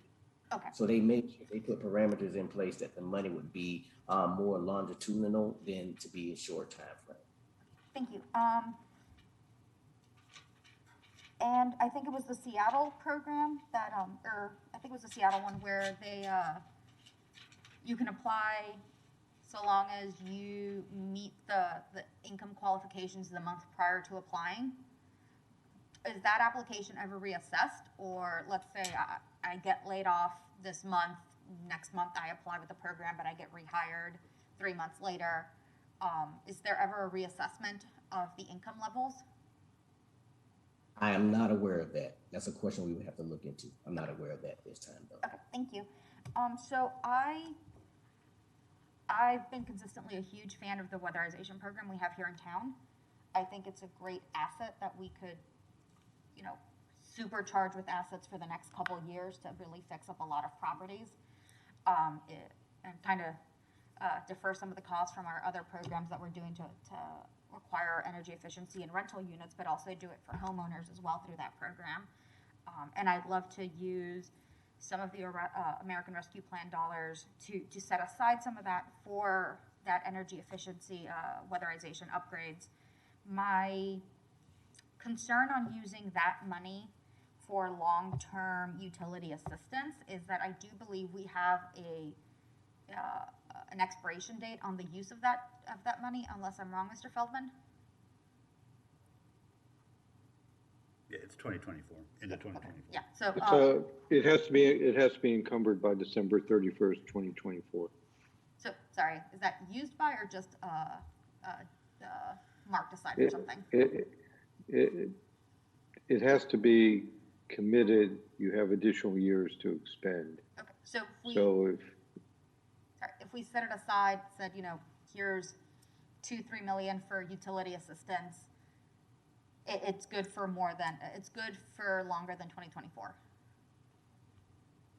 I think in that particular example, you would have to spend it by December 31st, 2024. An example would be if you were buying air conditioner units to be installed and couldn't take delivery till after December 31st, 2024, as long as you place the order for installation of new HVAC units in homes, that you could spend it after that. So, but the order would have to be placed before. I'm trying to see how to stretch this money out longer so that there's more years of utility assistance, because our plan is to increase it, if the commission wills it, our plan is to increase utility rates about 3% every year. So should rescue money run out at some point, we will be left footing that bill if it's a program we want to continue long term. And by then the bills will only be higher one way or another. So I'm trying to think of a way to make the best use of that money. to set it aside? Would the same time restrictions exist if we grant the money to a nonprofit to use over a number of years? Yes. Okay. Well, I'm out of ideas there, but that is my concern, that we can't rely on that money for assistance. It would have to be something like the utility tax that is consistent and long-term. Otherwise, I am fully in favor of funding something like Knox County, where we set aside money to fix up properties within a certain number of years. And I think for that, we could use the rescue plan money. I am interested in seeing a discount program for folks who are undocumented assistant programs. I think that gives us a clearer metric to base our applicant decisions on, or our acceptance decisions on. It gives a much clearer metric to guide us on how much. As to the percentage amount, I think anywhere from 20 to 50% assistance is a good range to start it. It allows us to help a higher range of folks and still have a significant impact, I think. Did I have something else?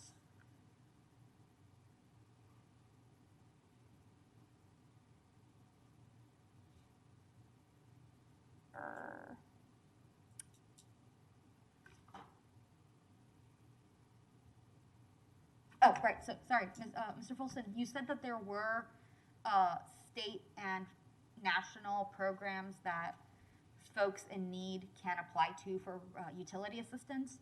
Is there any way for the city to intercede on the neighbor's behalf and say, apply for a block grant that we then pass on to a local entity to use, as opposed to requiring any individual neighbor or family to know of the project, of each project out in existence, and apply to them individually? Is there a way for the city to apply to those for a block grant, us receive the money, and then pass it along to local programs that could distribute it? That's an excellent question. I will professionally refrain and ask one of the charters to speak to that question. I would hate to speak to something that is probably out of my purview. Bill, I can jump in. The federal government just announced that there will be funding coming nationwide, I think in the amount of about about $166 million dollars of a total of 1.1 that will be ultimately available for assistance of our neighbors with their water utility services. That money flowed to the state, and the state will then disperse it out to relevant agencies that can provide that assistance.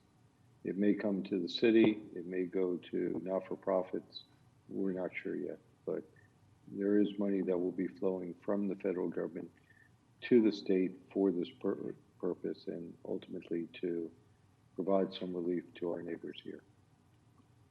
Is there a rough timeline on that? This announcement came out on Thursday, and we have not heard anything more from the state at this point. And this is a first of a kind program for the feds. So I'm assuming, as we know with the rescue plan, they have to promulgate guidance. That guidance will then go to the state. The state will then promulgate their own guidance, and it'll make its way. So several months would be my guess. Okay, thank you, Mr. Feldman. Thank you, Zari. Yeah, so I'm very interested in doing this. I think the least headache-inducing way of doing it would be through a utility tax, because we know that is going to be there in the long run. And I'd like to see how we can dedicate rescue dollars to the weatherization program, because those would be, for the most part, one-time costs that we could probably do in a couple of years. Thank you. Thank you. Commissioner Eason. Thank you, Mayor. Interested in a discount program, and really all three of them, but the discount program, though, it's not a short-term solution. It's going to be there kind of forever. I don't think we're ever going to, there's still going to be significant issue, so it's something we have to plan for the long term. I have concerns with using utility tax or encumbering some dollars specifically.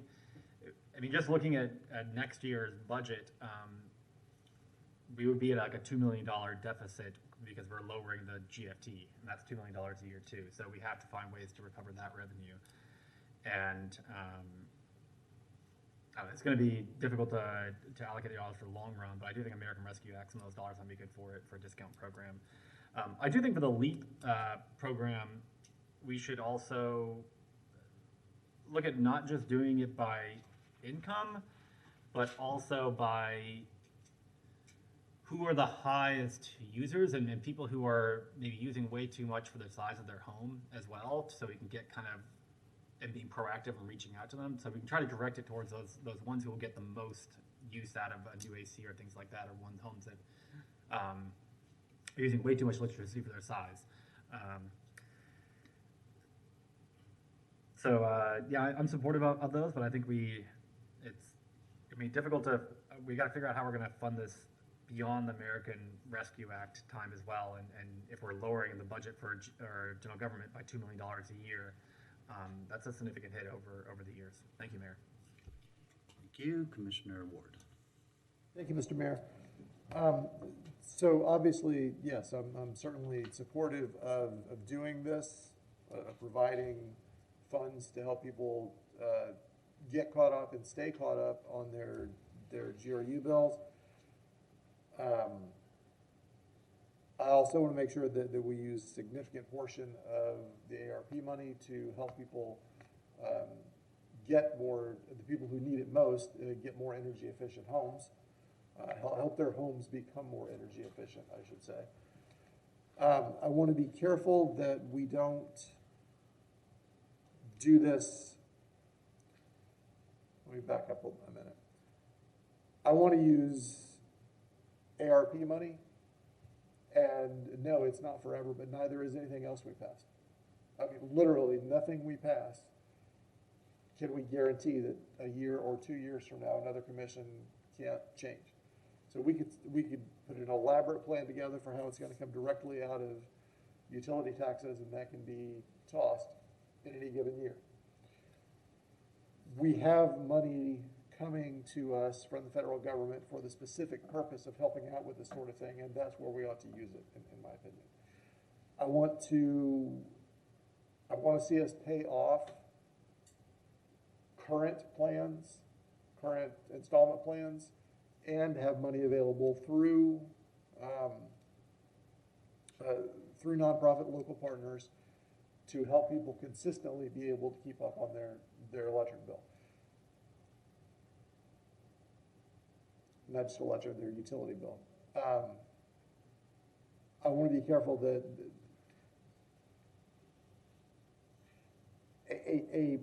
a benefit of using ARP money for that is that we can have our friends across the street participate using their ARP money as well. We can't make them, but we can talk to them about that, because what we really can't do is use a general government program to pay for people who don't live in the city of Gainesville to keep up with their GRU bills. So when I say I want us to clear everybody's current installment plan, what I mean is I want to use that money to clear up city of Gainesville resident installment plans, but strongly encourage our friends across the street to use their larger ARP pot of money to do the same thing for GRU customers outside the city limits. Because we don't want to leave our swag neighbors and folks like that behind, but it's a harder case to make for us to do that. I want to use, so that's going to be a substantial piece of money. That is going to come through certainly in my ARP request, and I hope that others will do the same. And again, I also want to spend a substantial portion of our ARP funding to help people make their homes more energy efficient so that there's a longer term payback.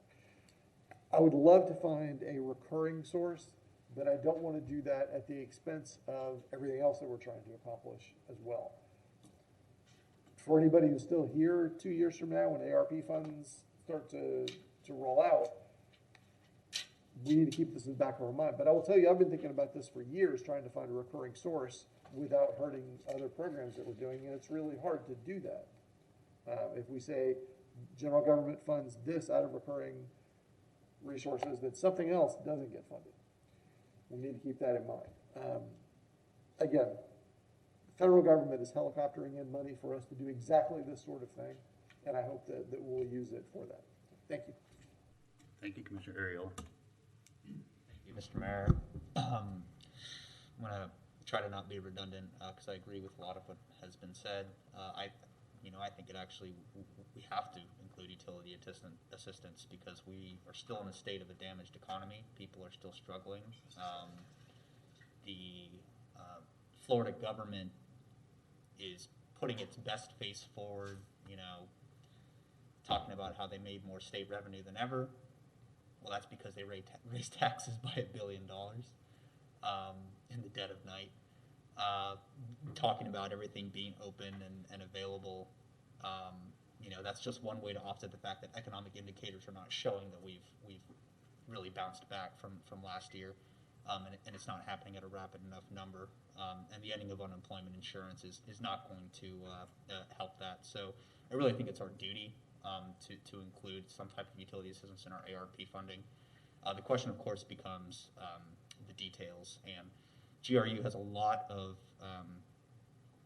areas where we work with our customers so that we can help them meet that assistance. I would really like for us to ask GRU how they see this being used best because I've worked in different various subcommittees, and I've had the opportunity for many years to hear from people who work at GRU and how passionate they are about helping people.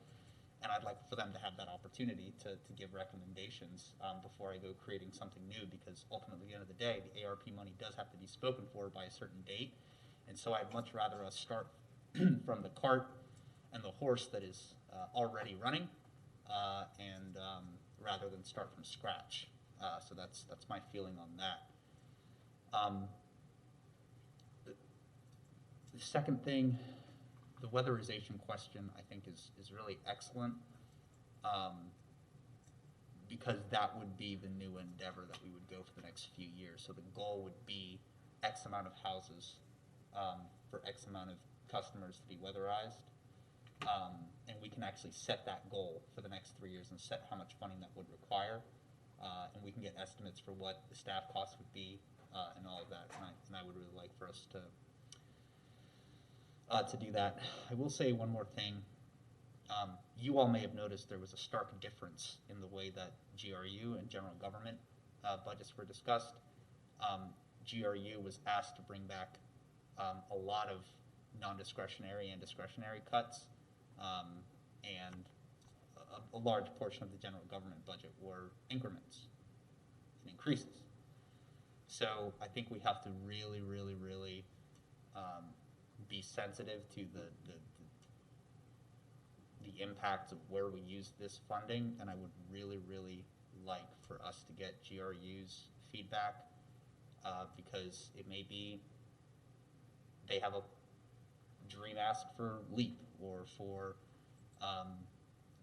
the CWC. I know has come to my office several times over the years with ideas for how they can scale up and better serve the community with a contract with GRU. And so we can commit that to a period that would end in 24 to help schedule those things. So that's the path forward that I see because if we don't do those things, then I think people are going to be worse off in the city because of the current state of the economy we're in. Despite all the rose-tinted glasses that just don't even know what world they live in anymore. But people are going to be hurting for a little while, so I think it's incumbent upon us to do this if we are going to take the action, which I believe we are, which is to put us on a path for debt defeasance. Thank you. Okay, thank you. Before I go back around a second time, I'm going to make this really simple.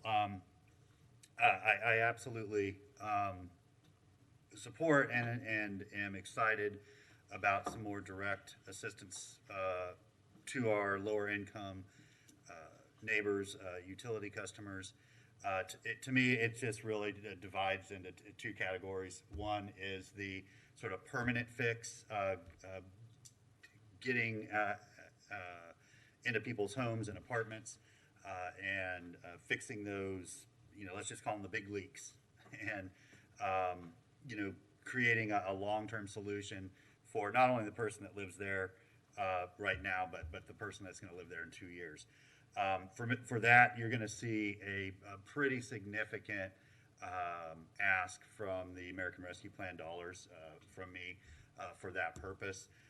And I really am going to be challenging our staff as well as our community, all those folks that have talked to us about apprenticeship programs and using local labor to work together to find a plan to identify, analyze, come up with solutions, and then implement solutions over a 24-month period.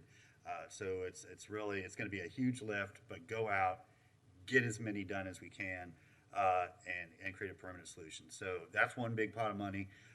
The other, and I was trying to read between the lines a little bit, Commissioner Johnson, but I think if I'm listening correctly to you, you're I think suggesting we find a revenue source, potentially the utility tax, to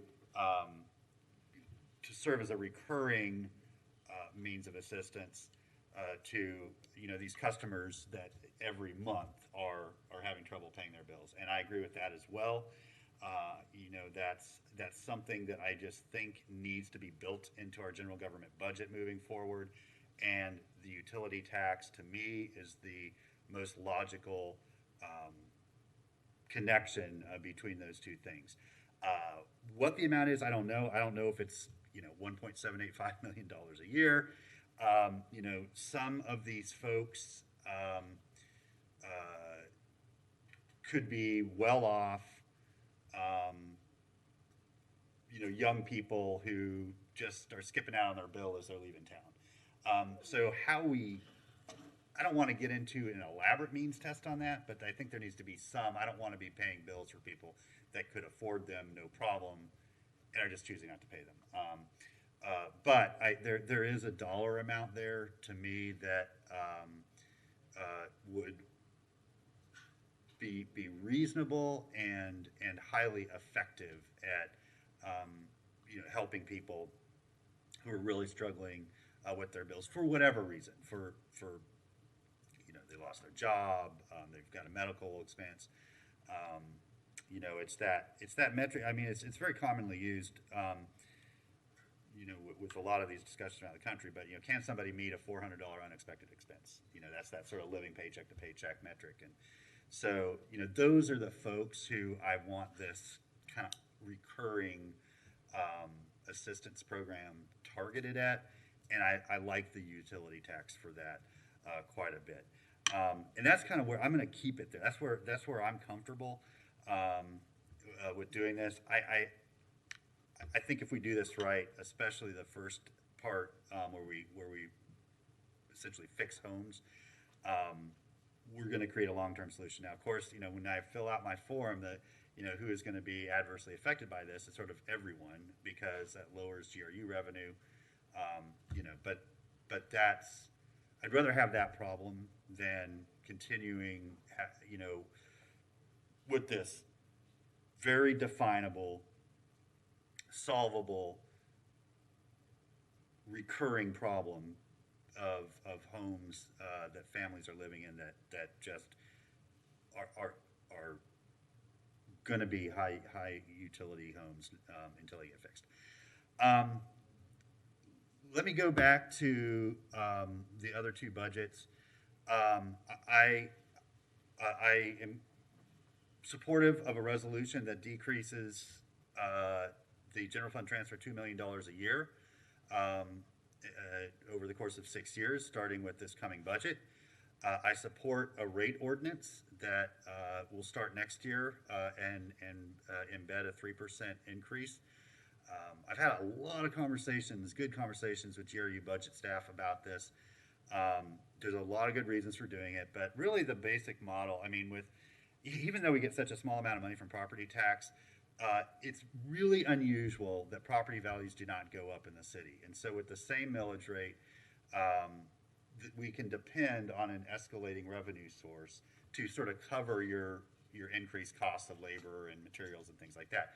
The utility is just the opposite. The costs continue to go up every year. We pay our workers more, materials cost more, transportation costs more, but revenue doesn't grow. And so, building in that 3% through a rate ordinance gives a lot of long-term predictability, stability to the utility. The rating agencies will be much more confident in our financial metrics moving forward. And a commission always has the ability to go back and suspend the ordinance or amend the ordinance.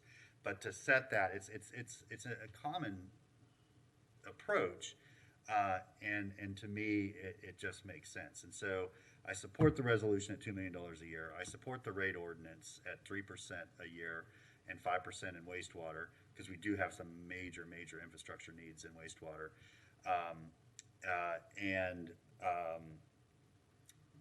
I think that gets us to a really reasonable budget, coupled with the investments we make in helping people lower their utility bills and helping with emergency assistance. I think is a reasonable way to move forward. On the general government side, I know we've got some challenges there.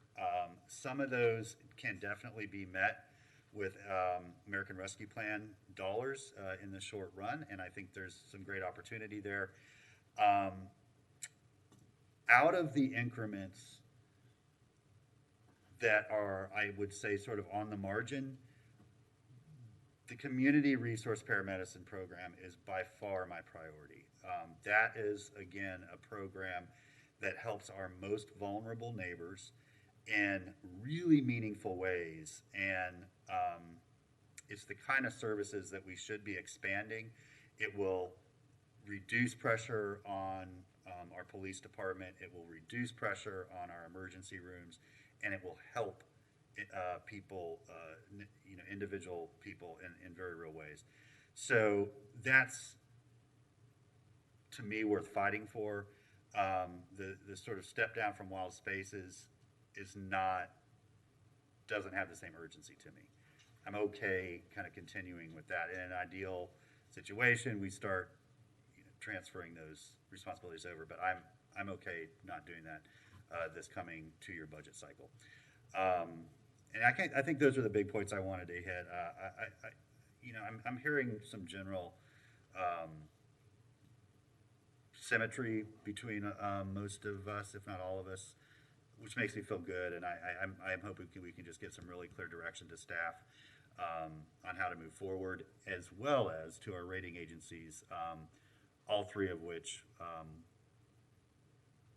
we'll be meeting with this week. So it'd be nice to deliver some good news. Okay, back to Commissioner Santos. Thank you, Mayor. Just on the county ARP our money that was mentioned by Commissioner Ward, that money is for the whole county, and we need to make sure that if they're doing programs, it needs to be a countywide program and not just in unincorporated areas, because that money was designated for countywide. It's supposed to go county. It's not for just unincorporated areas. So I think we need to make sure that we stay on top of that and fight for our residents of our city, that money's just not for unincorporated areas.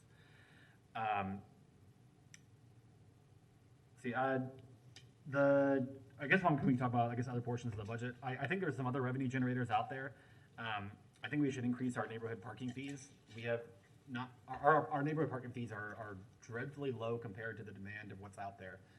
And we could increase them and double them, and it's still much less than what you pay in the private side for parking in those areas.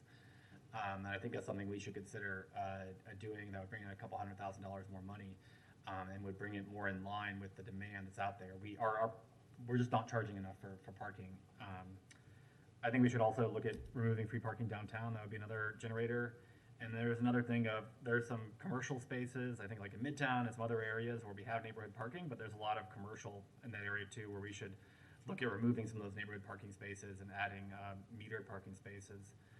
I think for the support the recommended increments.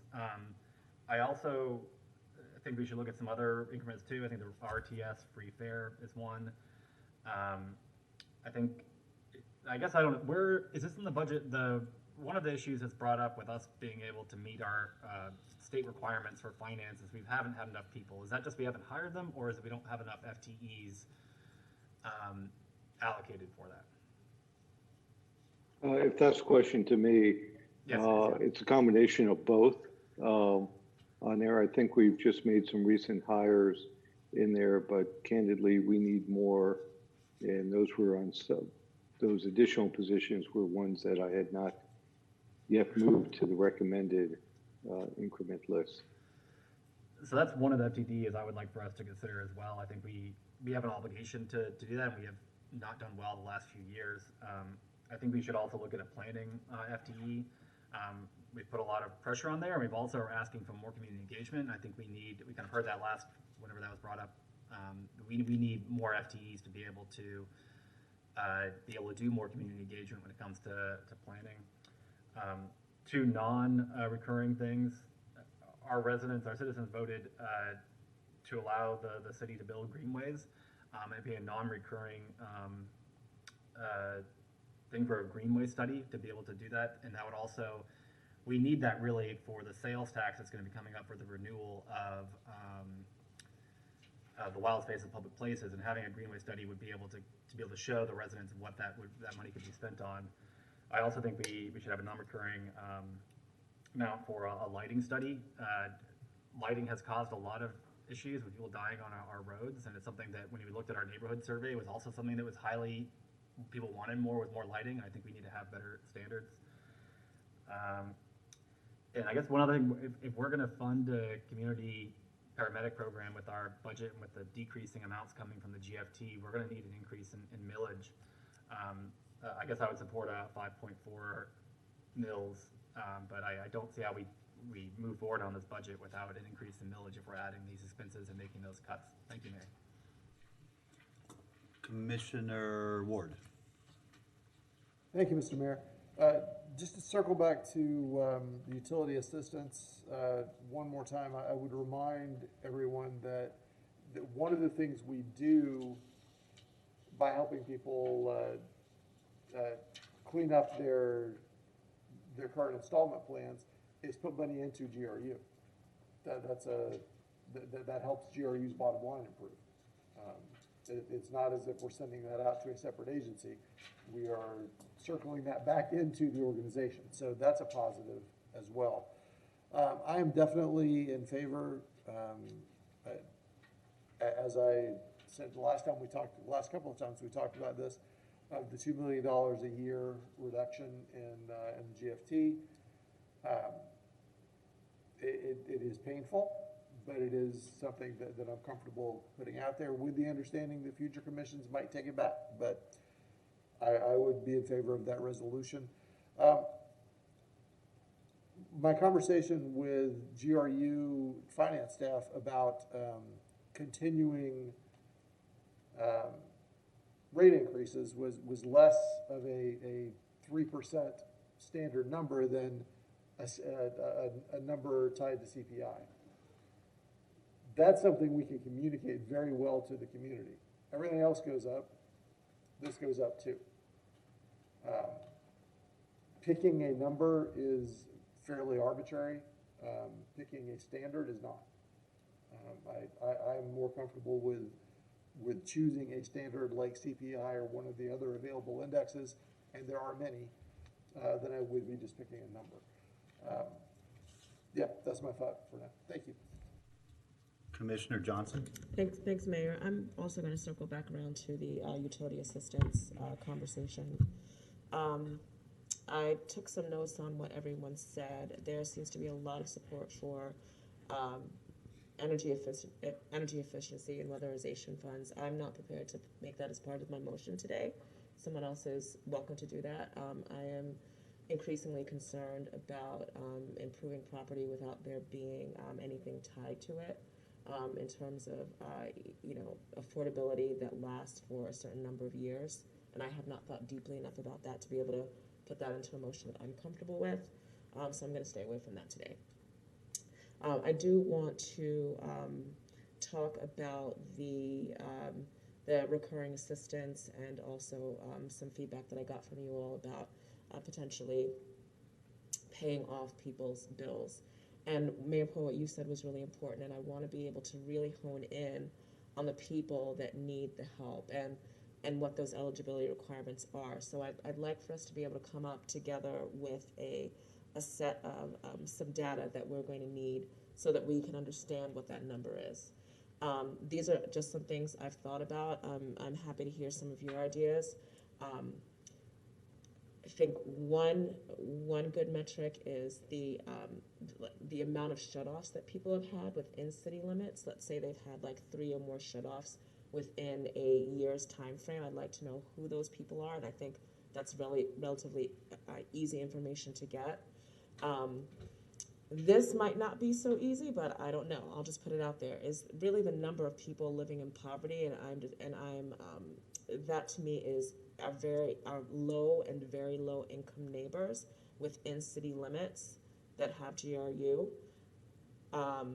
3 is the amount of people, and I think we have some of this information already, the amount of people with past due bills or that have payment arrangements of folks living within the city limits. And we also have information about the amount that has been sent to collections.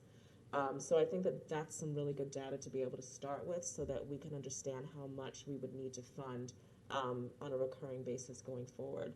Does anybody else have any thoughts about that data set that I'm asking for? I'm just gonna say real quick, and we don't have to work out all those details today. I think if we give direction to staff to work on parameters, certainly those data sets, there might be some important data that we're not thinking of on the spot. I think we give them direction, bring us back a product, and we can see if there are some missing gaps. The same thing, I'm with you on the sort of home improvement thing. There needs to be some conditions attached to that. If we're gonna increase value, there's gonna have to be some trade-off where they can't increase rent or they can't, flip the house or whatever. And so, yeah, I think for today's meeting, if we ask staff, like say, this is generally what we would like to see, work out a more detailed sort of program or framework that keeps this moving forward, I think, at a reasonable pace. Okay. That's all I don't want us to feel like we have to think of like every potential metric at the dais here. Thanks. Does anybody else have any thoughts about that? Because if not, I have.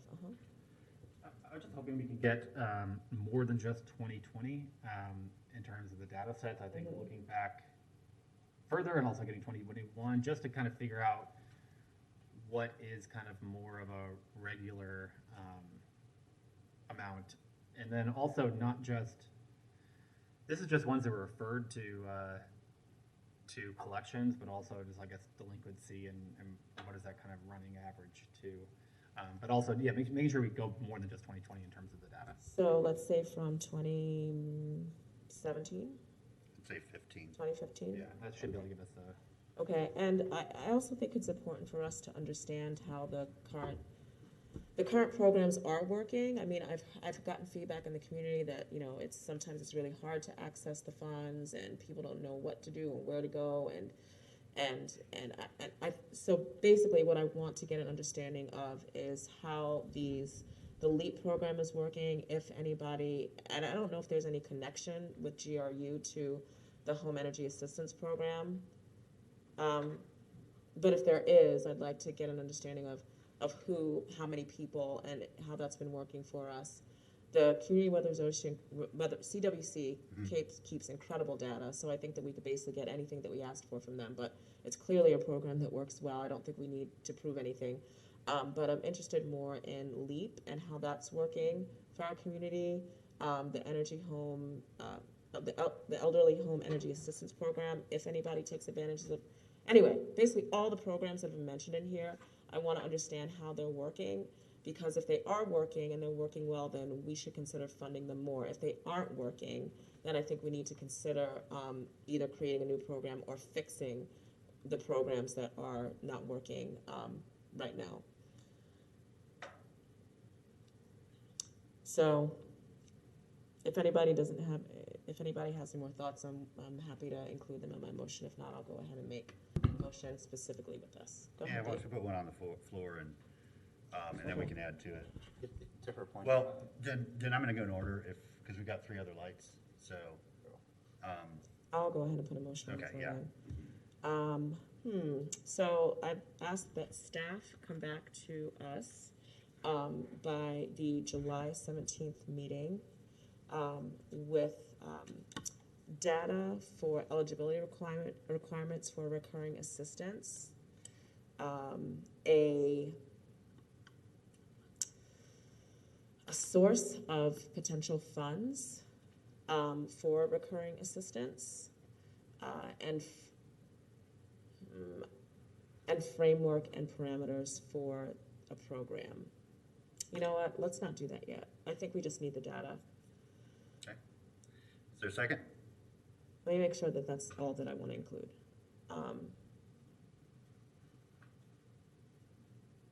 And also that staff come back to us with as much data as possible about the efficacy of the programs mentioned, such as Project Share, LEAP, HEAP, etc. Okay, is there a motion? I mean, is there a second? Okay, dies for lack of a second. We'll keep listening and quite sure we'll get a motion on the floor. Well, we will get a motion on the floor before the end of this meeting.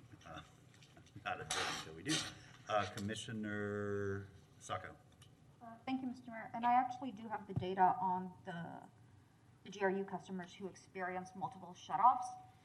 Customers who experience 2 to 5 shutoffs are, it's spread across 2,238 customers. Customers who experience 6 or more shutoffs are 68 out of about 95,000 customers. So the 2,300 is the ones that experience the bulk of those cutoffs, and I think it's another 2,000 who experience 1 in a year cycle. So Mr. Bilarski can forward that as well, as he sent it to me a couple weeks ago. I will agree with you, Mr. Mayor. I thought it went without saying, but I forgot that things sometimes have to be plainly stated. If we add anything to our budget, I wholeheartedly believe it has to be the CRP program. It is the biggest bang for its buck, given the health of our community and the access to healthcare in our community. And I've seen firsthand a lot of the good work they do. Looking at the increment request, I did make some calculations, if I could find them, on how to spread out that money, because there is a one-time, in phase 2, there is a one-time recurring cost of $534,000. I think that would be something that we could use American Rescue money for, given that it does go towards direct healthcare services, which would then leave the recurring cost of phase 2 at $590,000. And that's if we reduce the research technician by 1 and the paramedics by 2, which I think still gives a solid bump up in service for phase 2, but not to the same amount proposed. The difference comes down to $160,000 of recurring cost if we bump it up partially, and I think it's doable. That said, I agree with Commissioner Hayes Santos that, if I recall correctly, our millage is still pretty low compared to other cities in the county. I believe we saw a chart a while back that showed we were significantly lower on property These tax. people just slay me. They want to spend more money. Melissa, you are not on mute.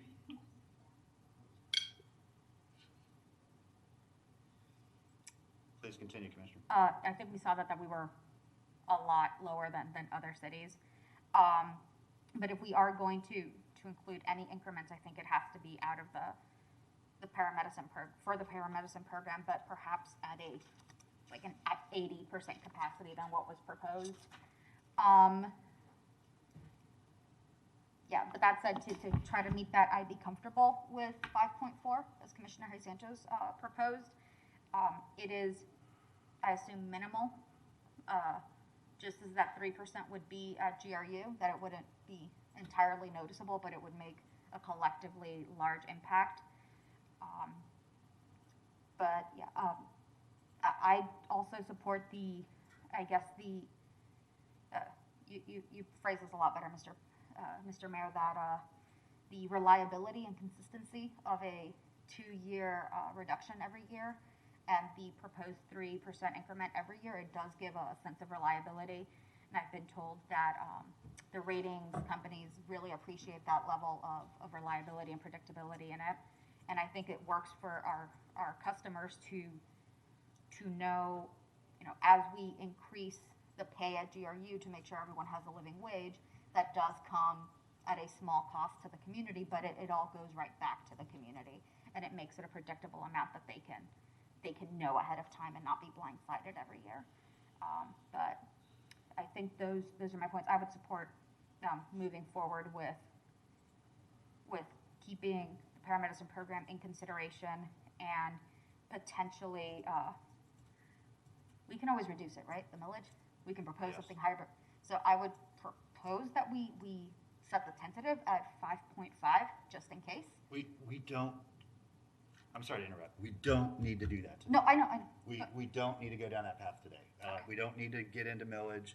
That's the city manager and the general manager's job to bring us a budget, and if we want certain things included in the budget, then they'll make either here's millage or here's cuts, but we're getting premature on that discussion today. Our decision points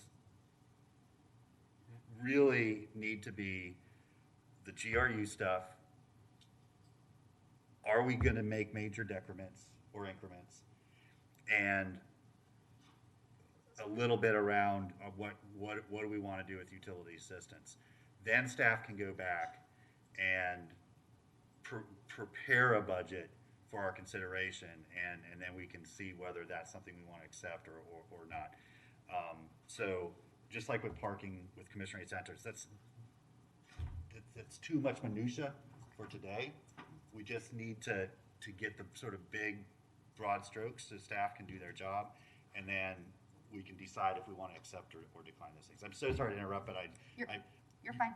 Yeah, so big we're picture. Headed down a path I didn't want to go any further. Right. Down, so big picture. I apologize. Keep the phase 2 of CRP at maybe around 80% of what the full-time increments were, and approve the resolution of the 2 million decrease per year and the 3% increase per year.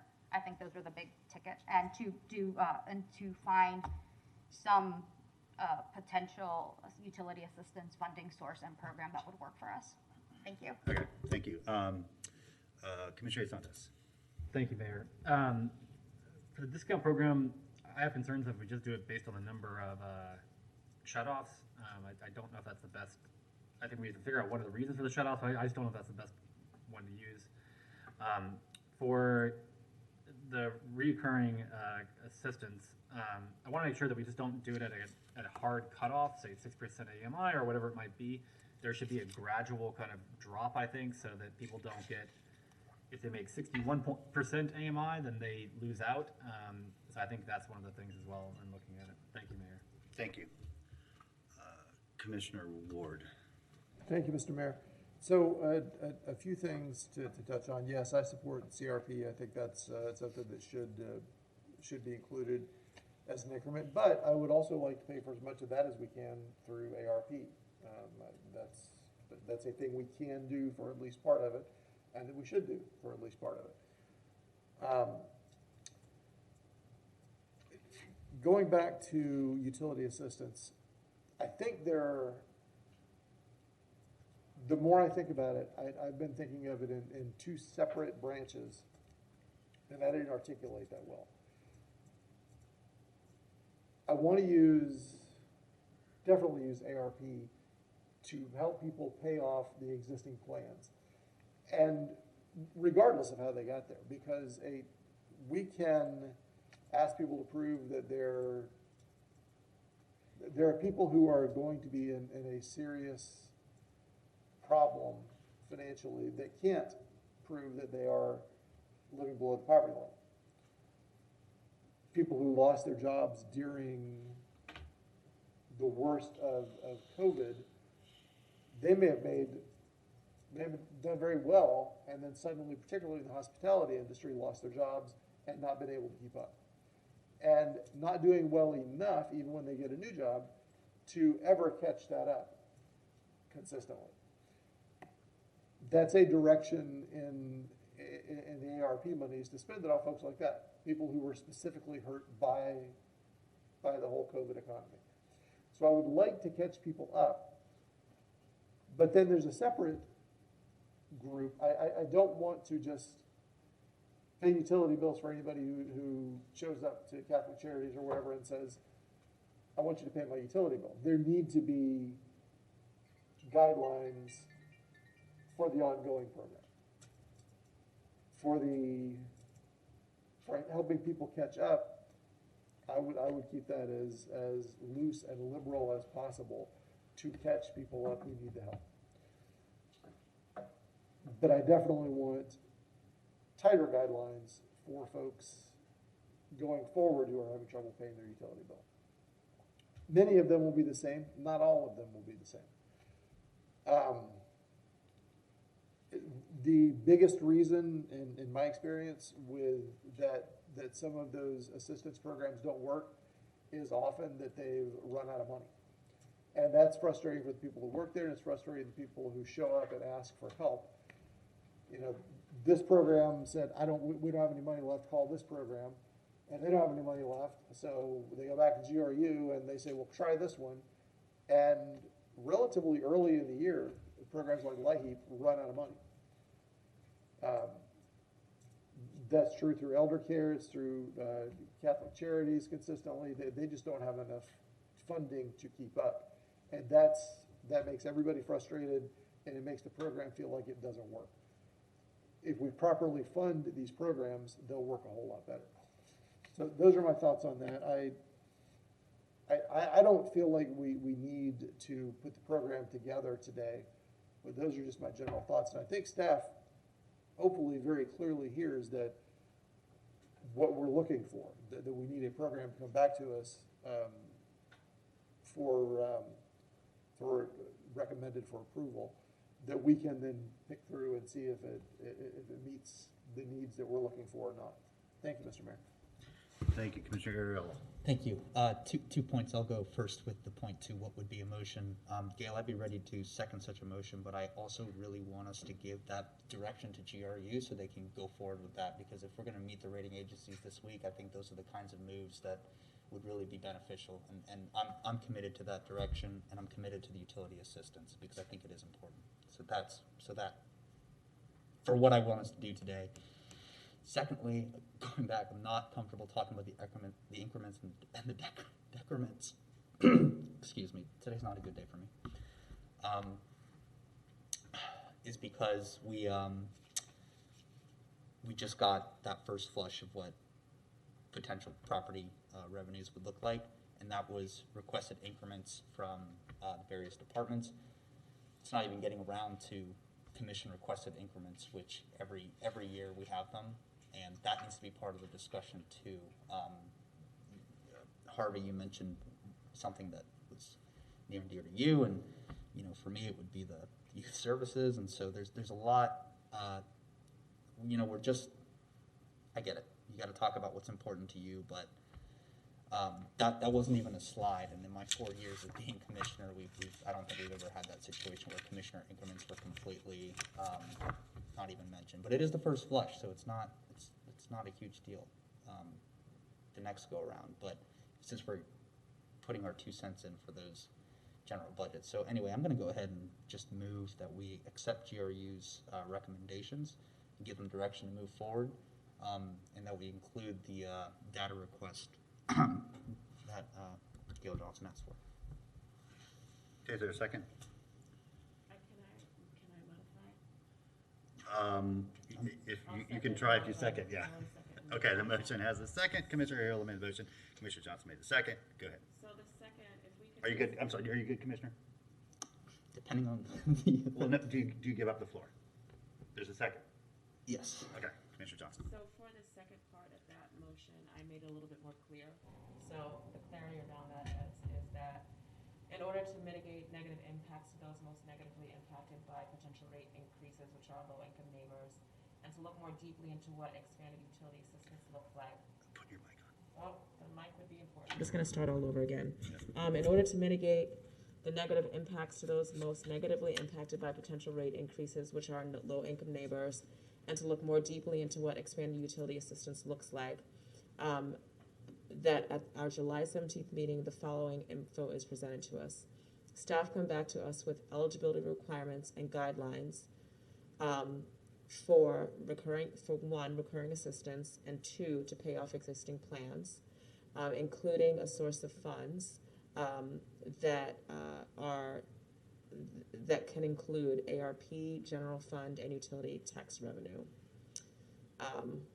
And also to bring back to us the efficacy of programs such as CWC, LEAP, HEAP, and the Energy Home Assistance Program, and there are probably a couple of others that I'm missing, but that's the clarity, David. Okay, you good with that? Okay. Thanks. I'm going to get to our staff that have been waiting very patiently for over an hour. I would ask, and if you all don't want to modify the motion, I would hope that someone would make a second motion after we dispense with this one. I would also like information to come back to the commission at that meeting on the general framework for a program that would help improve people's homes to make them more energy efficient and lower utility bills. Is there any interest in that? Yes. Commissioner Johnson? No. Of course. I want to, if you would add to the motion, information come back at that same meeting on the framework for a program that would help people lower their utility bills by improving their homes of high users. So there'd be some things, low income, conditions is that, but getting information back on basically the weatherization and lowering utility bills in addition to the direct assistance. And we're including in that the parameters around what people, like they can't flip or sell. Yeah, it would be is that going to be included in that? Yes, like a first pass at it, like what kind of things would we want to consider if we were to do that? Is that okay? Yeah. Mm-hmm. Yeah, okay. So the motion on the floor is to approve GRU's recommendation, which is 7% increase in the electric system, 5% for the wastewater system for the coming fiscal year, approving and bring back to the commission a resolution to reduce the amount of the general fund transfer by $2 million a year through 2027, approval of a rate ordinance to come back to the city commission that would go cover fiscal year 23 through 27. That would include a 3% increase in electric and 5% in wastewater per year, to bring back a bunch of data and suggestions and options that Commissioner Johnson read out, basically dealing with recurring assistance and helping people that are past due on their current bills, as well as a framework for helping people lower their utility bills by improving their homes. Real quick, Commissioner Hayes Santos, and then we'll turn to Mr. Feldman. Thank you, Mayor. Two things could we add to the motion. Looking at the data, could we add to look at the state and county utility COVID programs? Really, how much money is left? What have they spent? How have that kind of been used? You good? You good? Okay. And then the other thing was to the point made earlier, for the American Rescue Plan analysis, that it be done by the Equity Inclusion Office as well as the relevant charter officers where that funding may fall under, GRU or general government, at the same time. Yeah. Oh, you good? Yes. Commissioner? Commissioner? Okay, so yeah, allowing the relevant staff to analyze the sort of cost and impact of our commission suggestions for that. Okay, Mr. Feldman. Thank you. I just wanted to make 2 points, and I recognize we're going to be talking about one of these at a later date. First, with regard to why the increments were presented to you today, because I know that's come up, it was only because the commission asked that we present these increments to you all today. Candidly, we thought it was premature as well. Second, with regard to the GFT on there, I do need to let you know as your manager on the general government side that a sustained $2 million reduction, $2 million reduction every year till 2027 is going to be unsustainable for the general government side, and will have some negative consequences as well, both in the services that you want to provide and our fiscal stability. And we'll detail more of those when that resolution comes before you. But there will be some, since we do adopt a 23 budget, there will be some issues in terms of service delivery that we'll have to talk about in the next 30 days as we prepare the budget. Okay, thank you, Mr. Feldman. In the economics, we call them their trade-offs. Okay, let's now go to public comment. As we usually do, we'll alternate, and so let's start with anybody in chambers that would like to speak to the motion. Or we'll start online. Okay, Mr. Shepard. I apologize for that. I was giving him the reason of doubt to go first because he's not here all the time. I'm here all the time. I'm a people's representative, and I'm going to say that as a people's representative, I think that we need to put the brakes on all this because this is a question I have. Is these thoughts determined under your democratic solution, or are these thoughts by individuals or Republican input? But Republican input payment is that pay your bills first. Go through your budget and look at what is owed, and look at how much money you got, and take that from that, and that's what you got left. There's plenty of money from what I'm hearing, as you've said, Mayor Paul, that there's plenty of money in the budget to take and handle everything.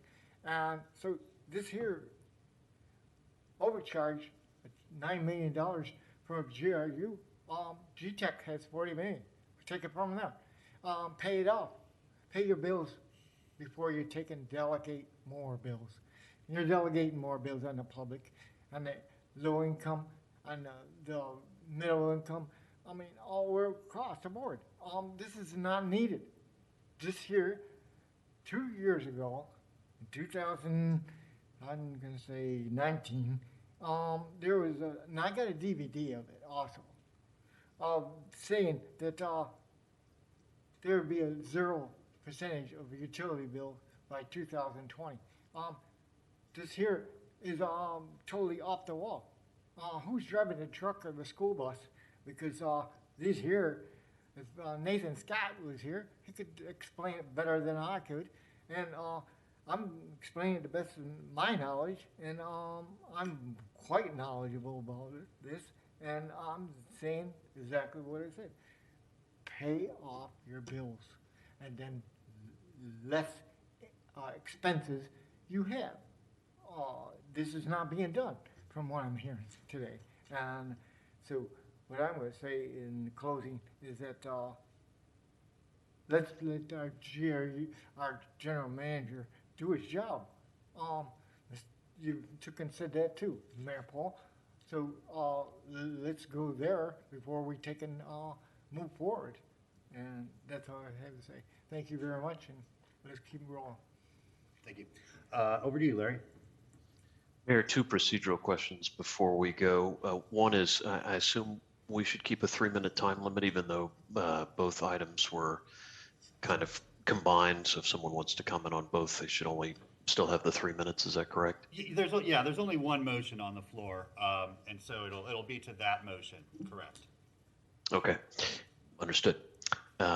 We will go first then to Nathan Scott. Nathan? Yes, good afternoon, Nathan Scott. So again, very disappointed in the time limitation. On May 26th, I sent the City Commission an email entitled GRU Debt Downgrade and Budget, a Better Path Forward. Absolutely profound that there's been no discussion about that solution. As evidenced by the 5 GRU debt downgrades since 2012, it's abundantly clear that the approach being taken by the Mayor and the Gainesville City Commission with respect to the financial management of GRU is not working. I believe that different approaches, both necessary and required, to further financial harm to the utility and GRU customers.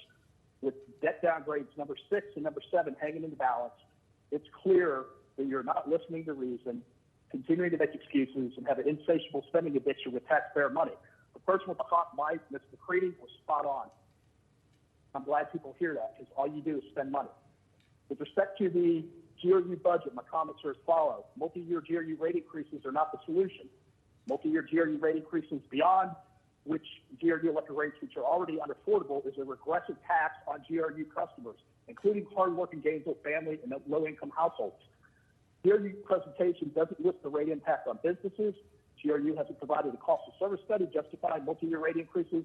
With respect to Commissioner Johnson's request from the policy team, they talked about discounted GRU rates, benchmarking off other liberal progressive cities, but fail to understand and cite Florida law, which prohibits treating GRU customers differently, as GRU's told you many times, by cross-subsidizing their rates, which is the definition of discriminatory rate making.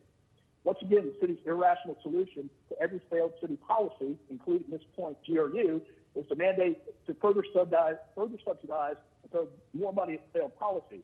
Now you're asking GRU customers to subsidize low-income households who cannot afford their excessive GRU electric rates because of Mayor Poe's and City Commission negligence, malfeasance, and ongoing financial mismanagement of GRU. Now you also want a federal bailout and trying to circumvent federal law by giving taxpayer money to undocumented persons.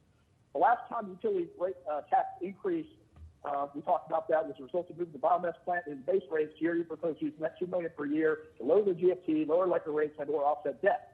The Mayor and the Gainesville City Commission refused to listen to GRU and the citizens, and instead use that money for their own pet projects. Again, the root cause of the current TMOT debt downgrade is ongoing financial mismanagement of GRU at the hands of the Mayor and the Gainesville City Commission, the unnecessary expansion of city government, and the ongoing spending addiction of the Mayor and the Gainesville City Commission, who continue spending more and more money that they don't have at every single meeting. With respect to my city budget comments, again, $2 million increase in property tax revenue at the current millage rate. It's amazing that the County Commission has more fiscal responsibility than you, Mayor Poe, because they can adopt the rollback rate. City Commission should adopt the rollback rate, but you refuse to cut your spending. The increments recommended plus additional, you're looking at a $3.7 million deficit in FY22 and a $5.2 million deficit in FY23. The Mayor and the Gainesville City Commission clearly have a spending addiction with taxpayer money, and if you approve these multi-year rate increases, every one of you should be voted out of office. And it's funny, Commissioner Ward, when you're running for office, you didn't vote for rate increases, but now you are. And you're the direct result of the downgrade is the direct result of your token $2 million reduction of the GFT, where the S&P report, if you read it closely, they were less than enamored with that, and that's what caused the too much debt to ground and cost us $32 million in additional borrowing costs. So good luck trying to run for office again, all of you. It's ridiculous. Thank you. Thank you. Can we have the next speaker in the chamber, please? Welcome. Good afternoon, Mayor, Commissioner Hayes Santos, fellow commissioners. My name is Bruce Frendall. I have been a Gainesville resident since 2014, and I attended UF for 7 years in the 70s. I was appalled to see this article dated May 11th this year in the Gainesville Sun. GRU has just about the highest rates in Florida. Now, because of gross mismanagement, those rates may well go higher if the commission approves GRU's proposed rate hike. This sounds suspiciously to me like another bio mess. My father was general manager of a company in South Florida once.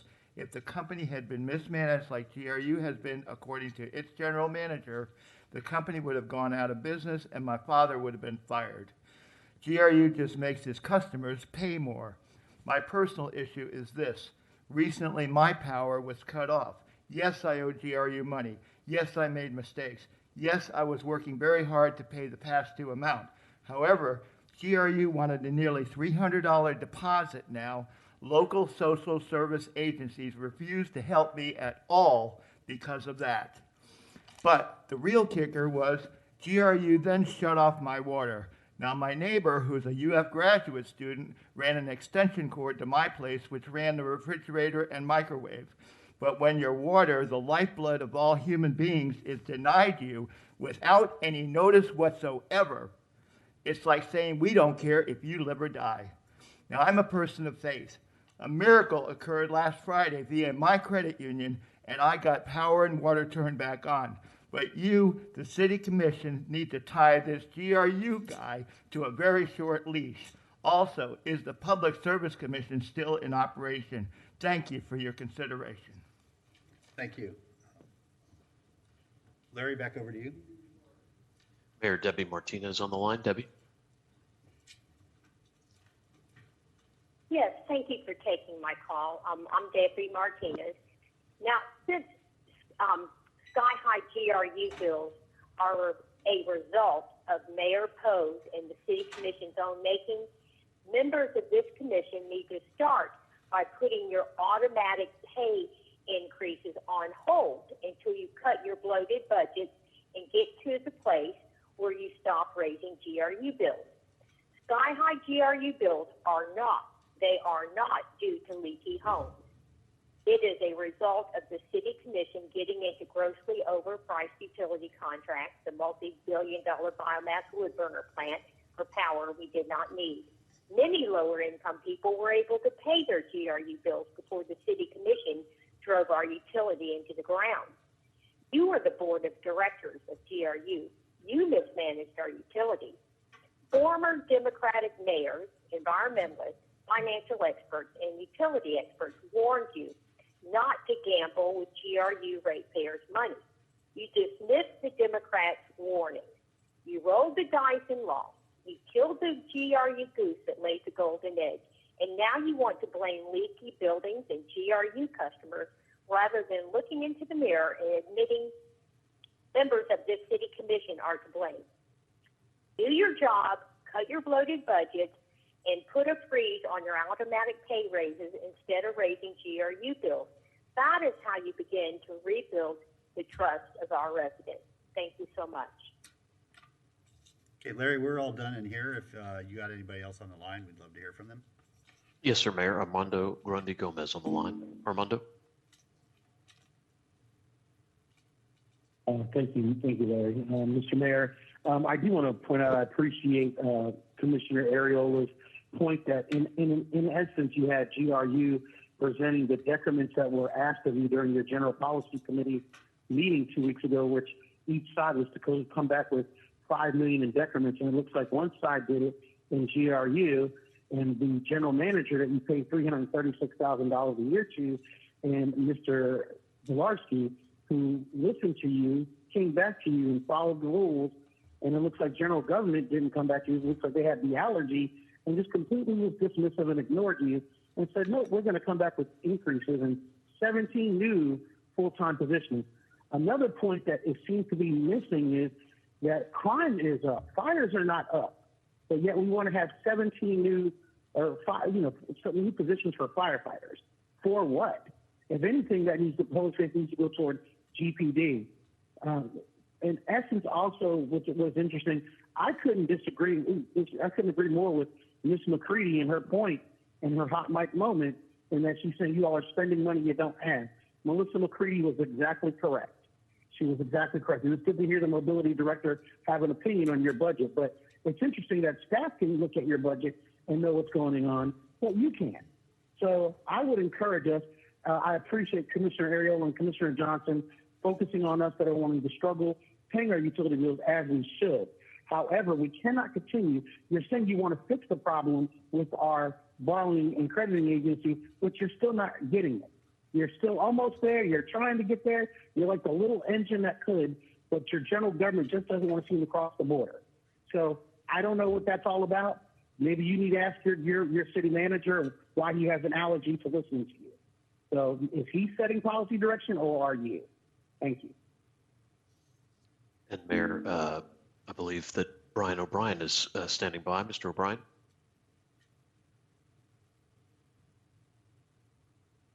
Yes, Larry, thank you very much. Commissioners, I am always shocked when I listen to these meetings. Ms. Rasnick, could you please put that first graphic back up on the screen? While she's doing that, you might want to keep going so you don't run out of time, Mr. O'Brien.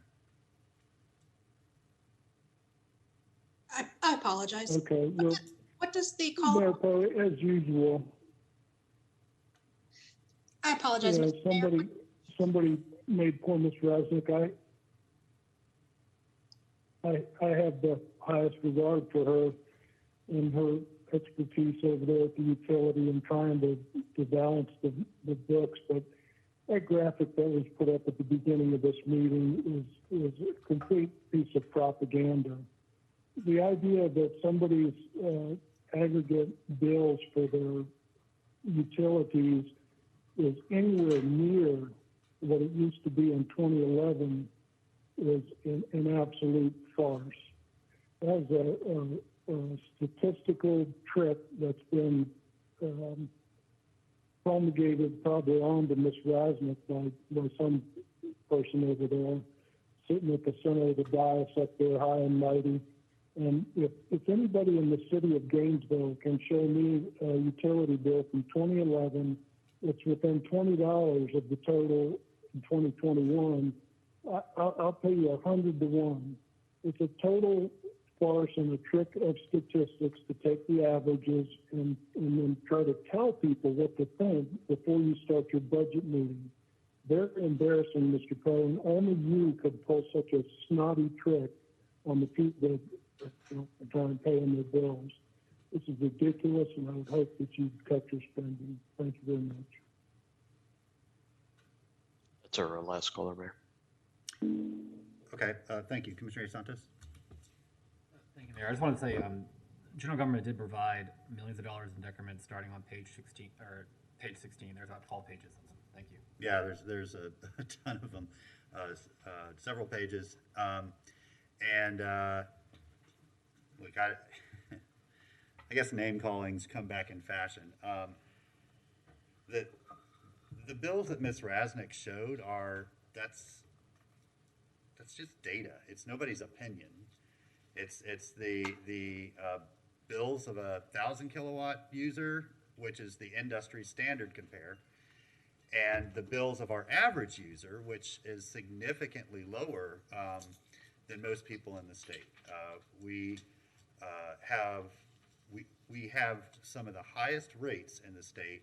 We have some of the most average bills in the state because our users use so much less electricity and also water than most people around the state. And GRU has some state compares. They will show you 800 kilowatt hour bills from, they can show you average bills for GRU customers compared to other customers around the state. And we're not at the top, we're in the middle.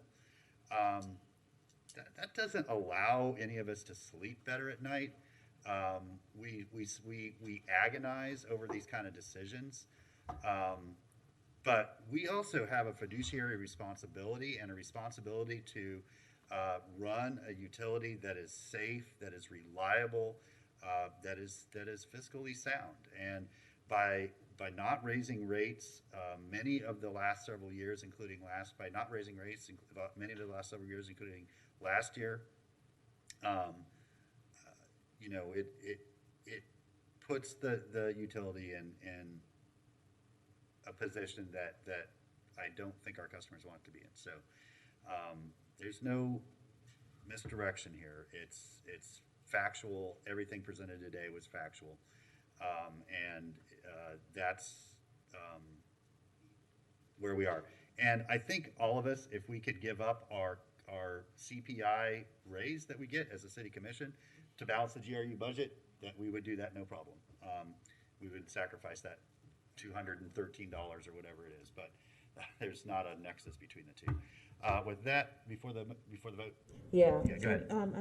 Omi, can you put up the motion on the screen, please? There are like 7 different parts to it. Absolutely. I am adding in a couple more pieces from the original. So Put it please. up, but you're not going to be allowed to read it.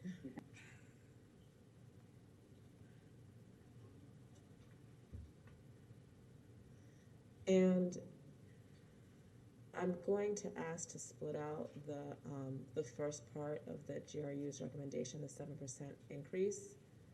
And the reason why is that I said that I would not be voting in favor of any rate increases until there's an actual program in place to mitigate the harm for our impacted neighbors, and that's not the case as of this moment. I'm assuming and hoping that's going to be the case by September 13th, but it isn't right now.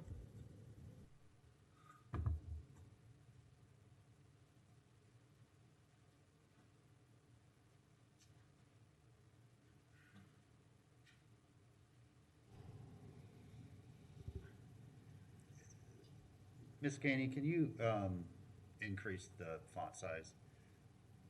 Some of us are old. Yeah, that's great. Thank you.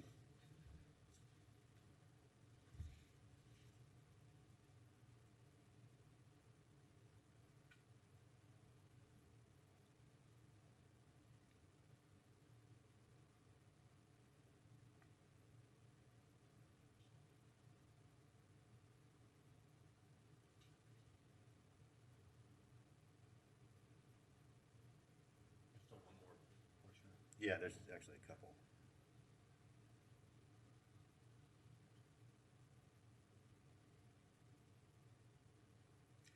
Okay, so Ms. Gainey, in addition, sort of where your cursor is there, but I think a new bullet right in between those two, bring back the framework for weatherization and energy efficiency programs in order to lower people's utility bills.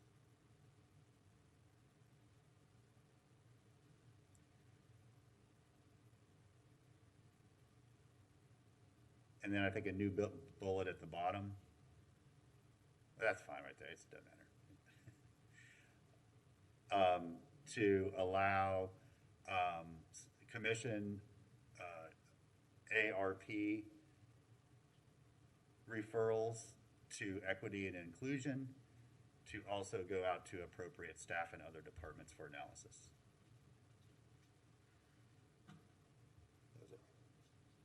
Yeah. For the bring back info on what state and county have spent on the COVID utility programs, not just focused on utilities. Oh, right, yeah. Just insert the word utility. Okay, everybody clear on the motion? Yeah, yeah. Okay, so the first vote will be everything but the 7%. All in favor of that motion, say aye. Aye. All opposed? Aye. Motion passes 5-1, Areola in dissent. The second will be for the 7%. All in favor, say aye. Aye. All opposed? No. You were no? That motion passes. I voted for the first part. That was getting voted no. Did you vote for it? I heard someone say no. I voted no on the GRU, which... The first vote was for everything but the 7% increase. Yeah. You voted no. I voted yes. Who voted no? Why would I vote against my motion? I meant to vote yes on that one. I apologize. Okay, it was 6-0 then. Let's do that again. Vote for everything but the 7% increase. All in favor, say aye. Aye. All opposed? Is it just 7% of the whole GRU portion? The 7%. Okay, well, I'm going to no then on both things. I have issues with other portions of the GRU. Okay, 5-1. Hey Santos was in dissent. The second is for the 7% increase. All in favor, say aye. Aye. All opposed? No. Okay, that motion passes 5-1 with Johnson in dissent. Thank you. We are on now to general public comment.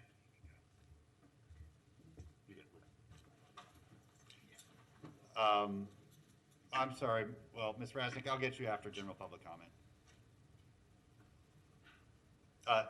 Go ahead, Mr. Shepherd.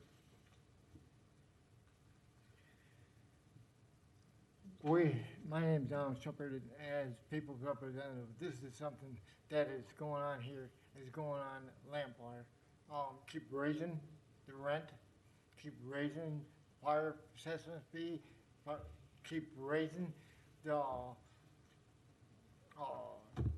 there's $123 thing in there, that the Lamplighter Trailer Park Commission is doing to their tenants. How come people that live in there or live in the city afford to live in the city with these additional funds put upon them? We can't. We can't afford to live here. We're gonna end up having to move. I'm a retired UF employee. I get $12,000 a year. My income is $1,200. How am I supposed to take and do this? I'd like you to explain that. How can I pay this additional thing? As far as GRU helping people for their upgrade of their air conditioner or windows or what, they keep telling you, no, we can't do it. You already had it done. They didn't do a good job when they first came there. If they did the proper job, then I would have had proper windows. I would have had proper air conditioning in my unit, and or they would have put me in a home, which wasn't even suggested. Darlene Papalio, she did her best to take and put us into a home, but our income is too low, and as I say, what's going on here is what's going on in our rentals and in our city, and we need to stop it. We need to take a look at what we're doing and review it and make the corrections. Because I'll tell you right now, when I become mayor, I'm going to change the whole outlook, because we're going to have utility bills at $89 a month. We're going to, and the business is going to pay about $219, and our land tax and our school tax and that, they're going to be all cut, because those school board does nothing as far as educating the kids, and the land tax does nothing as far as improving the grounds in which we live on. We have to pay for our own tree cutting. We have to pay for our own walnuts to be cut, and this needs to be corrected. And my dedication as upcoming mayor is going to be to help the people. That's why I call it people. Thank you, Mr. Shepherd. People's representative. Appreciate Thank your you. comments. Larry, do you have anybody on the line for general public comment, items that were not on our agenda? Nathan Scott, Mayor. Nathan? Yes, thank you, Larry. Mayor Poe, City Commissioners, for Nathan Scott.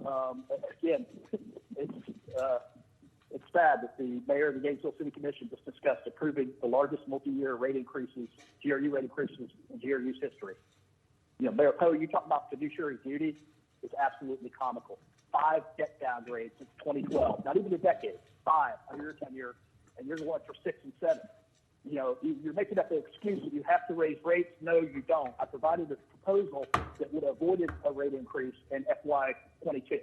But you're too obtuse to actually listen to somebody that has some experience that you don't have, and you might learn something from it. But you think the credit rating agencies are going to find these rate increases that they've already said are unaffordable, and that's going to solve your problem. It's not. Okay? So, again, debt downgrade 6, being Fitch, debt downgrade 7, being Moody's, we're coming. Because you guys just don't get it. Your tax and spend progressives. You haven't found a penny that you don't want to spend. You would sell lot 10 and spend the money before closing. Okay? And then we talk about undocumented persons. Okay? Undocumented persons in Gainesville have more rights than taxpayer and GRU customers. We're supposed to subvert federal and state law by just giving money that you can't give out directly to some third-party agency so you can sit there and rub your nose at the rule of law again. Okay? This meeting also, as you noticed on Thursday City Commission meeting, we made a motion to put GRU budget on the special meeting. Nowhere did I see you lump in the city budget into that, but we're limited to 1.5 minutes per major issue facing the city. And you claim that you want to hear, you feign that you want to hear from the public. That's complete and utter nonsense, Mayor Poe.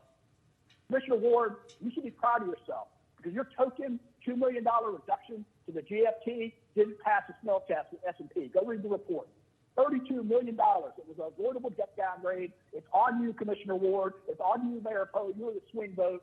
And you guys don't seem to get it. You don't care.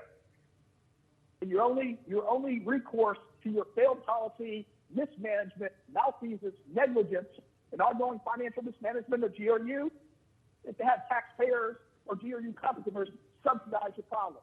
And that's absolutely ridiculous. It's poor governance. Ms. McCready, who called you guys out on the hot mic, is absolutely spot on. You guys have a spending addiction with taxpayer money. Good luck. If you think your own supporters are calling you out now, wait till people find out. Wait till the media covers this.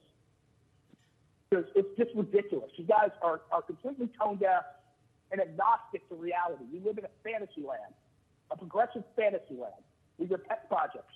And it's reprehensible, the financial harm that's occurred under your tenure, Mayor Poe.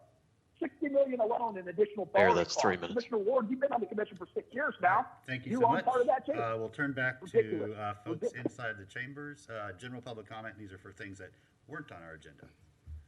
Welcome back. Okay, Commissioner, I'm on a fixed income, Social Security only. Will President Biden give me a 7% increase too? GRU stopped programs to help customers lower their bills because of COVID. COVID is ending. I got vaccinated. Most Americans are now vaccinated. 70% by Independence Day, hopefully. Will GRU please start those programs again? Thank you. Thank you. Larry, back over to you. If you give us just a second, Mayor, we were completing a call screen, but we should be ready to go here in just a second.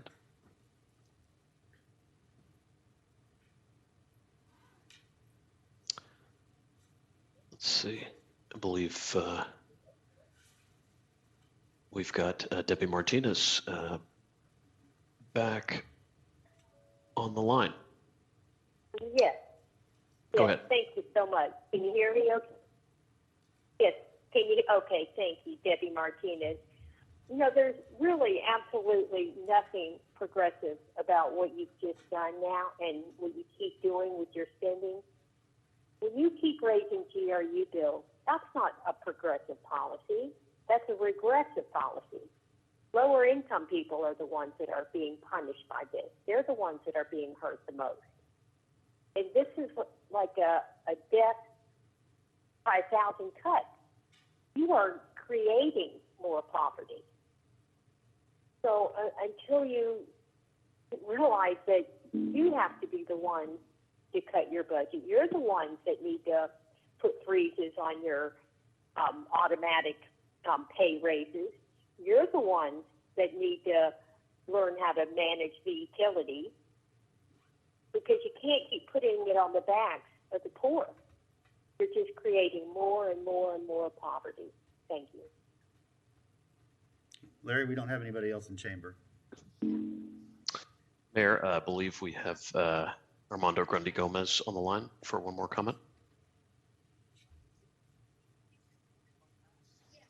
Thank you, Larry. Mr. Mayor, the one thing I wanted to ask a question about is we've been having some events that were supposed to be peaceful on the weekends that have been a problem in our neighborhoods, especially within District 1.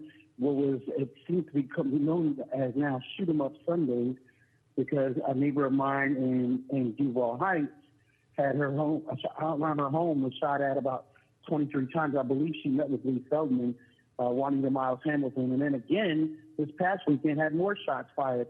And it just seems to be a common problem, even down through Lincoln Estates, Mr. Mayor.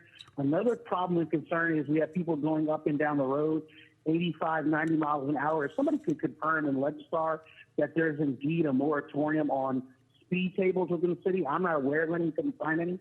But, Mr. Mayor, we need to really do something about this debacle that is shoot 'em up Sundays because it is not safe.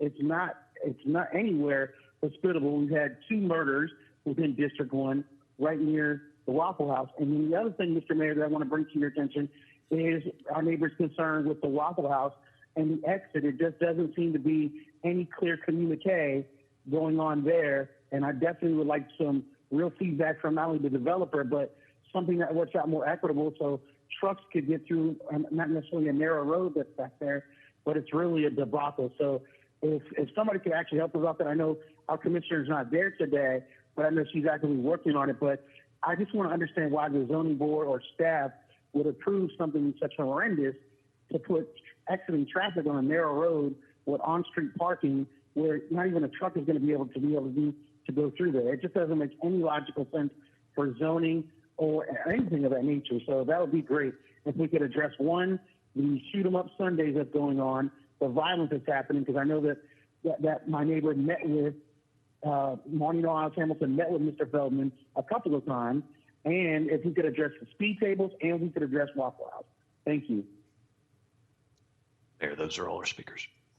Okay, thanks. GPD is putting a tremendous amount of resources towards protecting safety, especially at a few of the hotspots we've seen. Not all of it is front and center and obvious, but many arrests have been made. They have confiscated firearms. It is a good time to remind people that a tremendous amount of the firearms that end up on the street and used in these violent attacks are stolen from unlocked cars all around our city. So please, please, if you own a firearm, don't leave it in your car, and for goodness sake, lock your car. I don't care if you have a gun in there or not, lock your car when you're not in it, because those are firearms that are just being easily lifted and then end up being used in crimes. I don't have any information on the Waffle House. I really am not sure what it is, what issue it is you're referring to. So if you want to email and give me more details, I can ask staff to follow up with you on that. I don't have any information on speed tables as well. All right, we're on to member comment. Any member comment? Commissioner Sacco. Thank you, Mr. Mayor. To address some of the large parties and cars that drive into town, I had the pleasure and honor of riding with GPD's night shift on Friday, and I can attest to the fact that we spend about 2 hours chasing the car parties from one corner of University to all the way down to Lincoln Park and McPherson. And so and that was with 3 shifts on board that day. So we had about 30 squad cars chasing back and forth. So our police department is trying its very best to break those up as soon as more than 4 cars congregate somewhere. They try very hard to break those up, and they patrol from 11 p.m. onward, the hot spots that they've noticed. But it is more, my understanding is it's more of a matter of folks just coming into town, sending out a group text and saying this is where we're gonna party. But our officers are doing just about everything they can to professionally and civilly break up those parties and make sure that they don't impede our neighbors' ability to enjoy their homes and evenings. So I just wanted to give some credit where credit is due after that. Thank you. Yeah, thank you. And real quick for y'all, just a heads up, I modified the agenda for Thursday to add a discussion of the 164 conflict resolution issue we have coming up. I am hopeful and encouraging y'all to be hopeful that we can actually resolve and move past that before we have our joint meeting scheduled with the county. I want all of you to give as much serious consideration to that as possible, and then we'll have a little conversation on Thursday about that. If you have any questions, I would encourage you to speak with the city manager or any of your counterparts at the county commission. I think they're eager to move forward as well, because we have so many other really positive and I think joint activities we can work on collectively to make a big difference. So first, we got to get past this. So I just want to give you a heads up because that just happened today. With that, no further business before us. We are adjourned.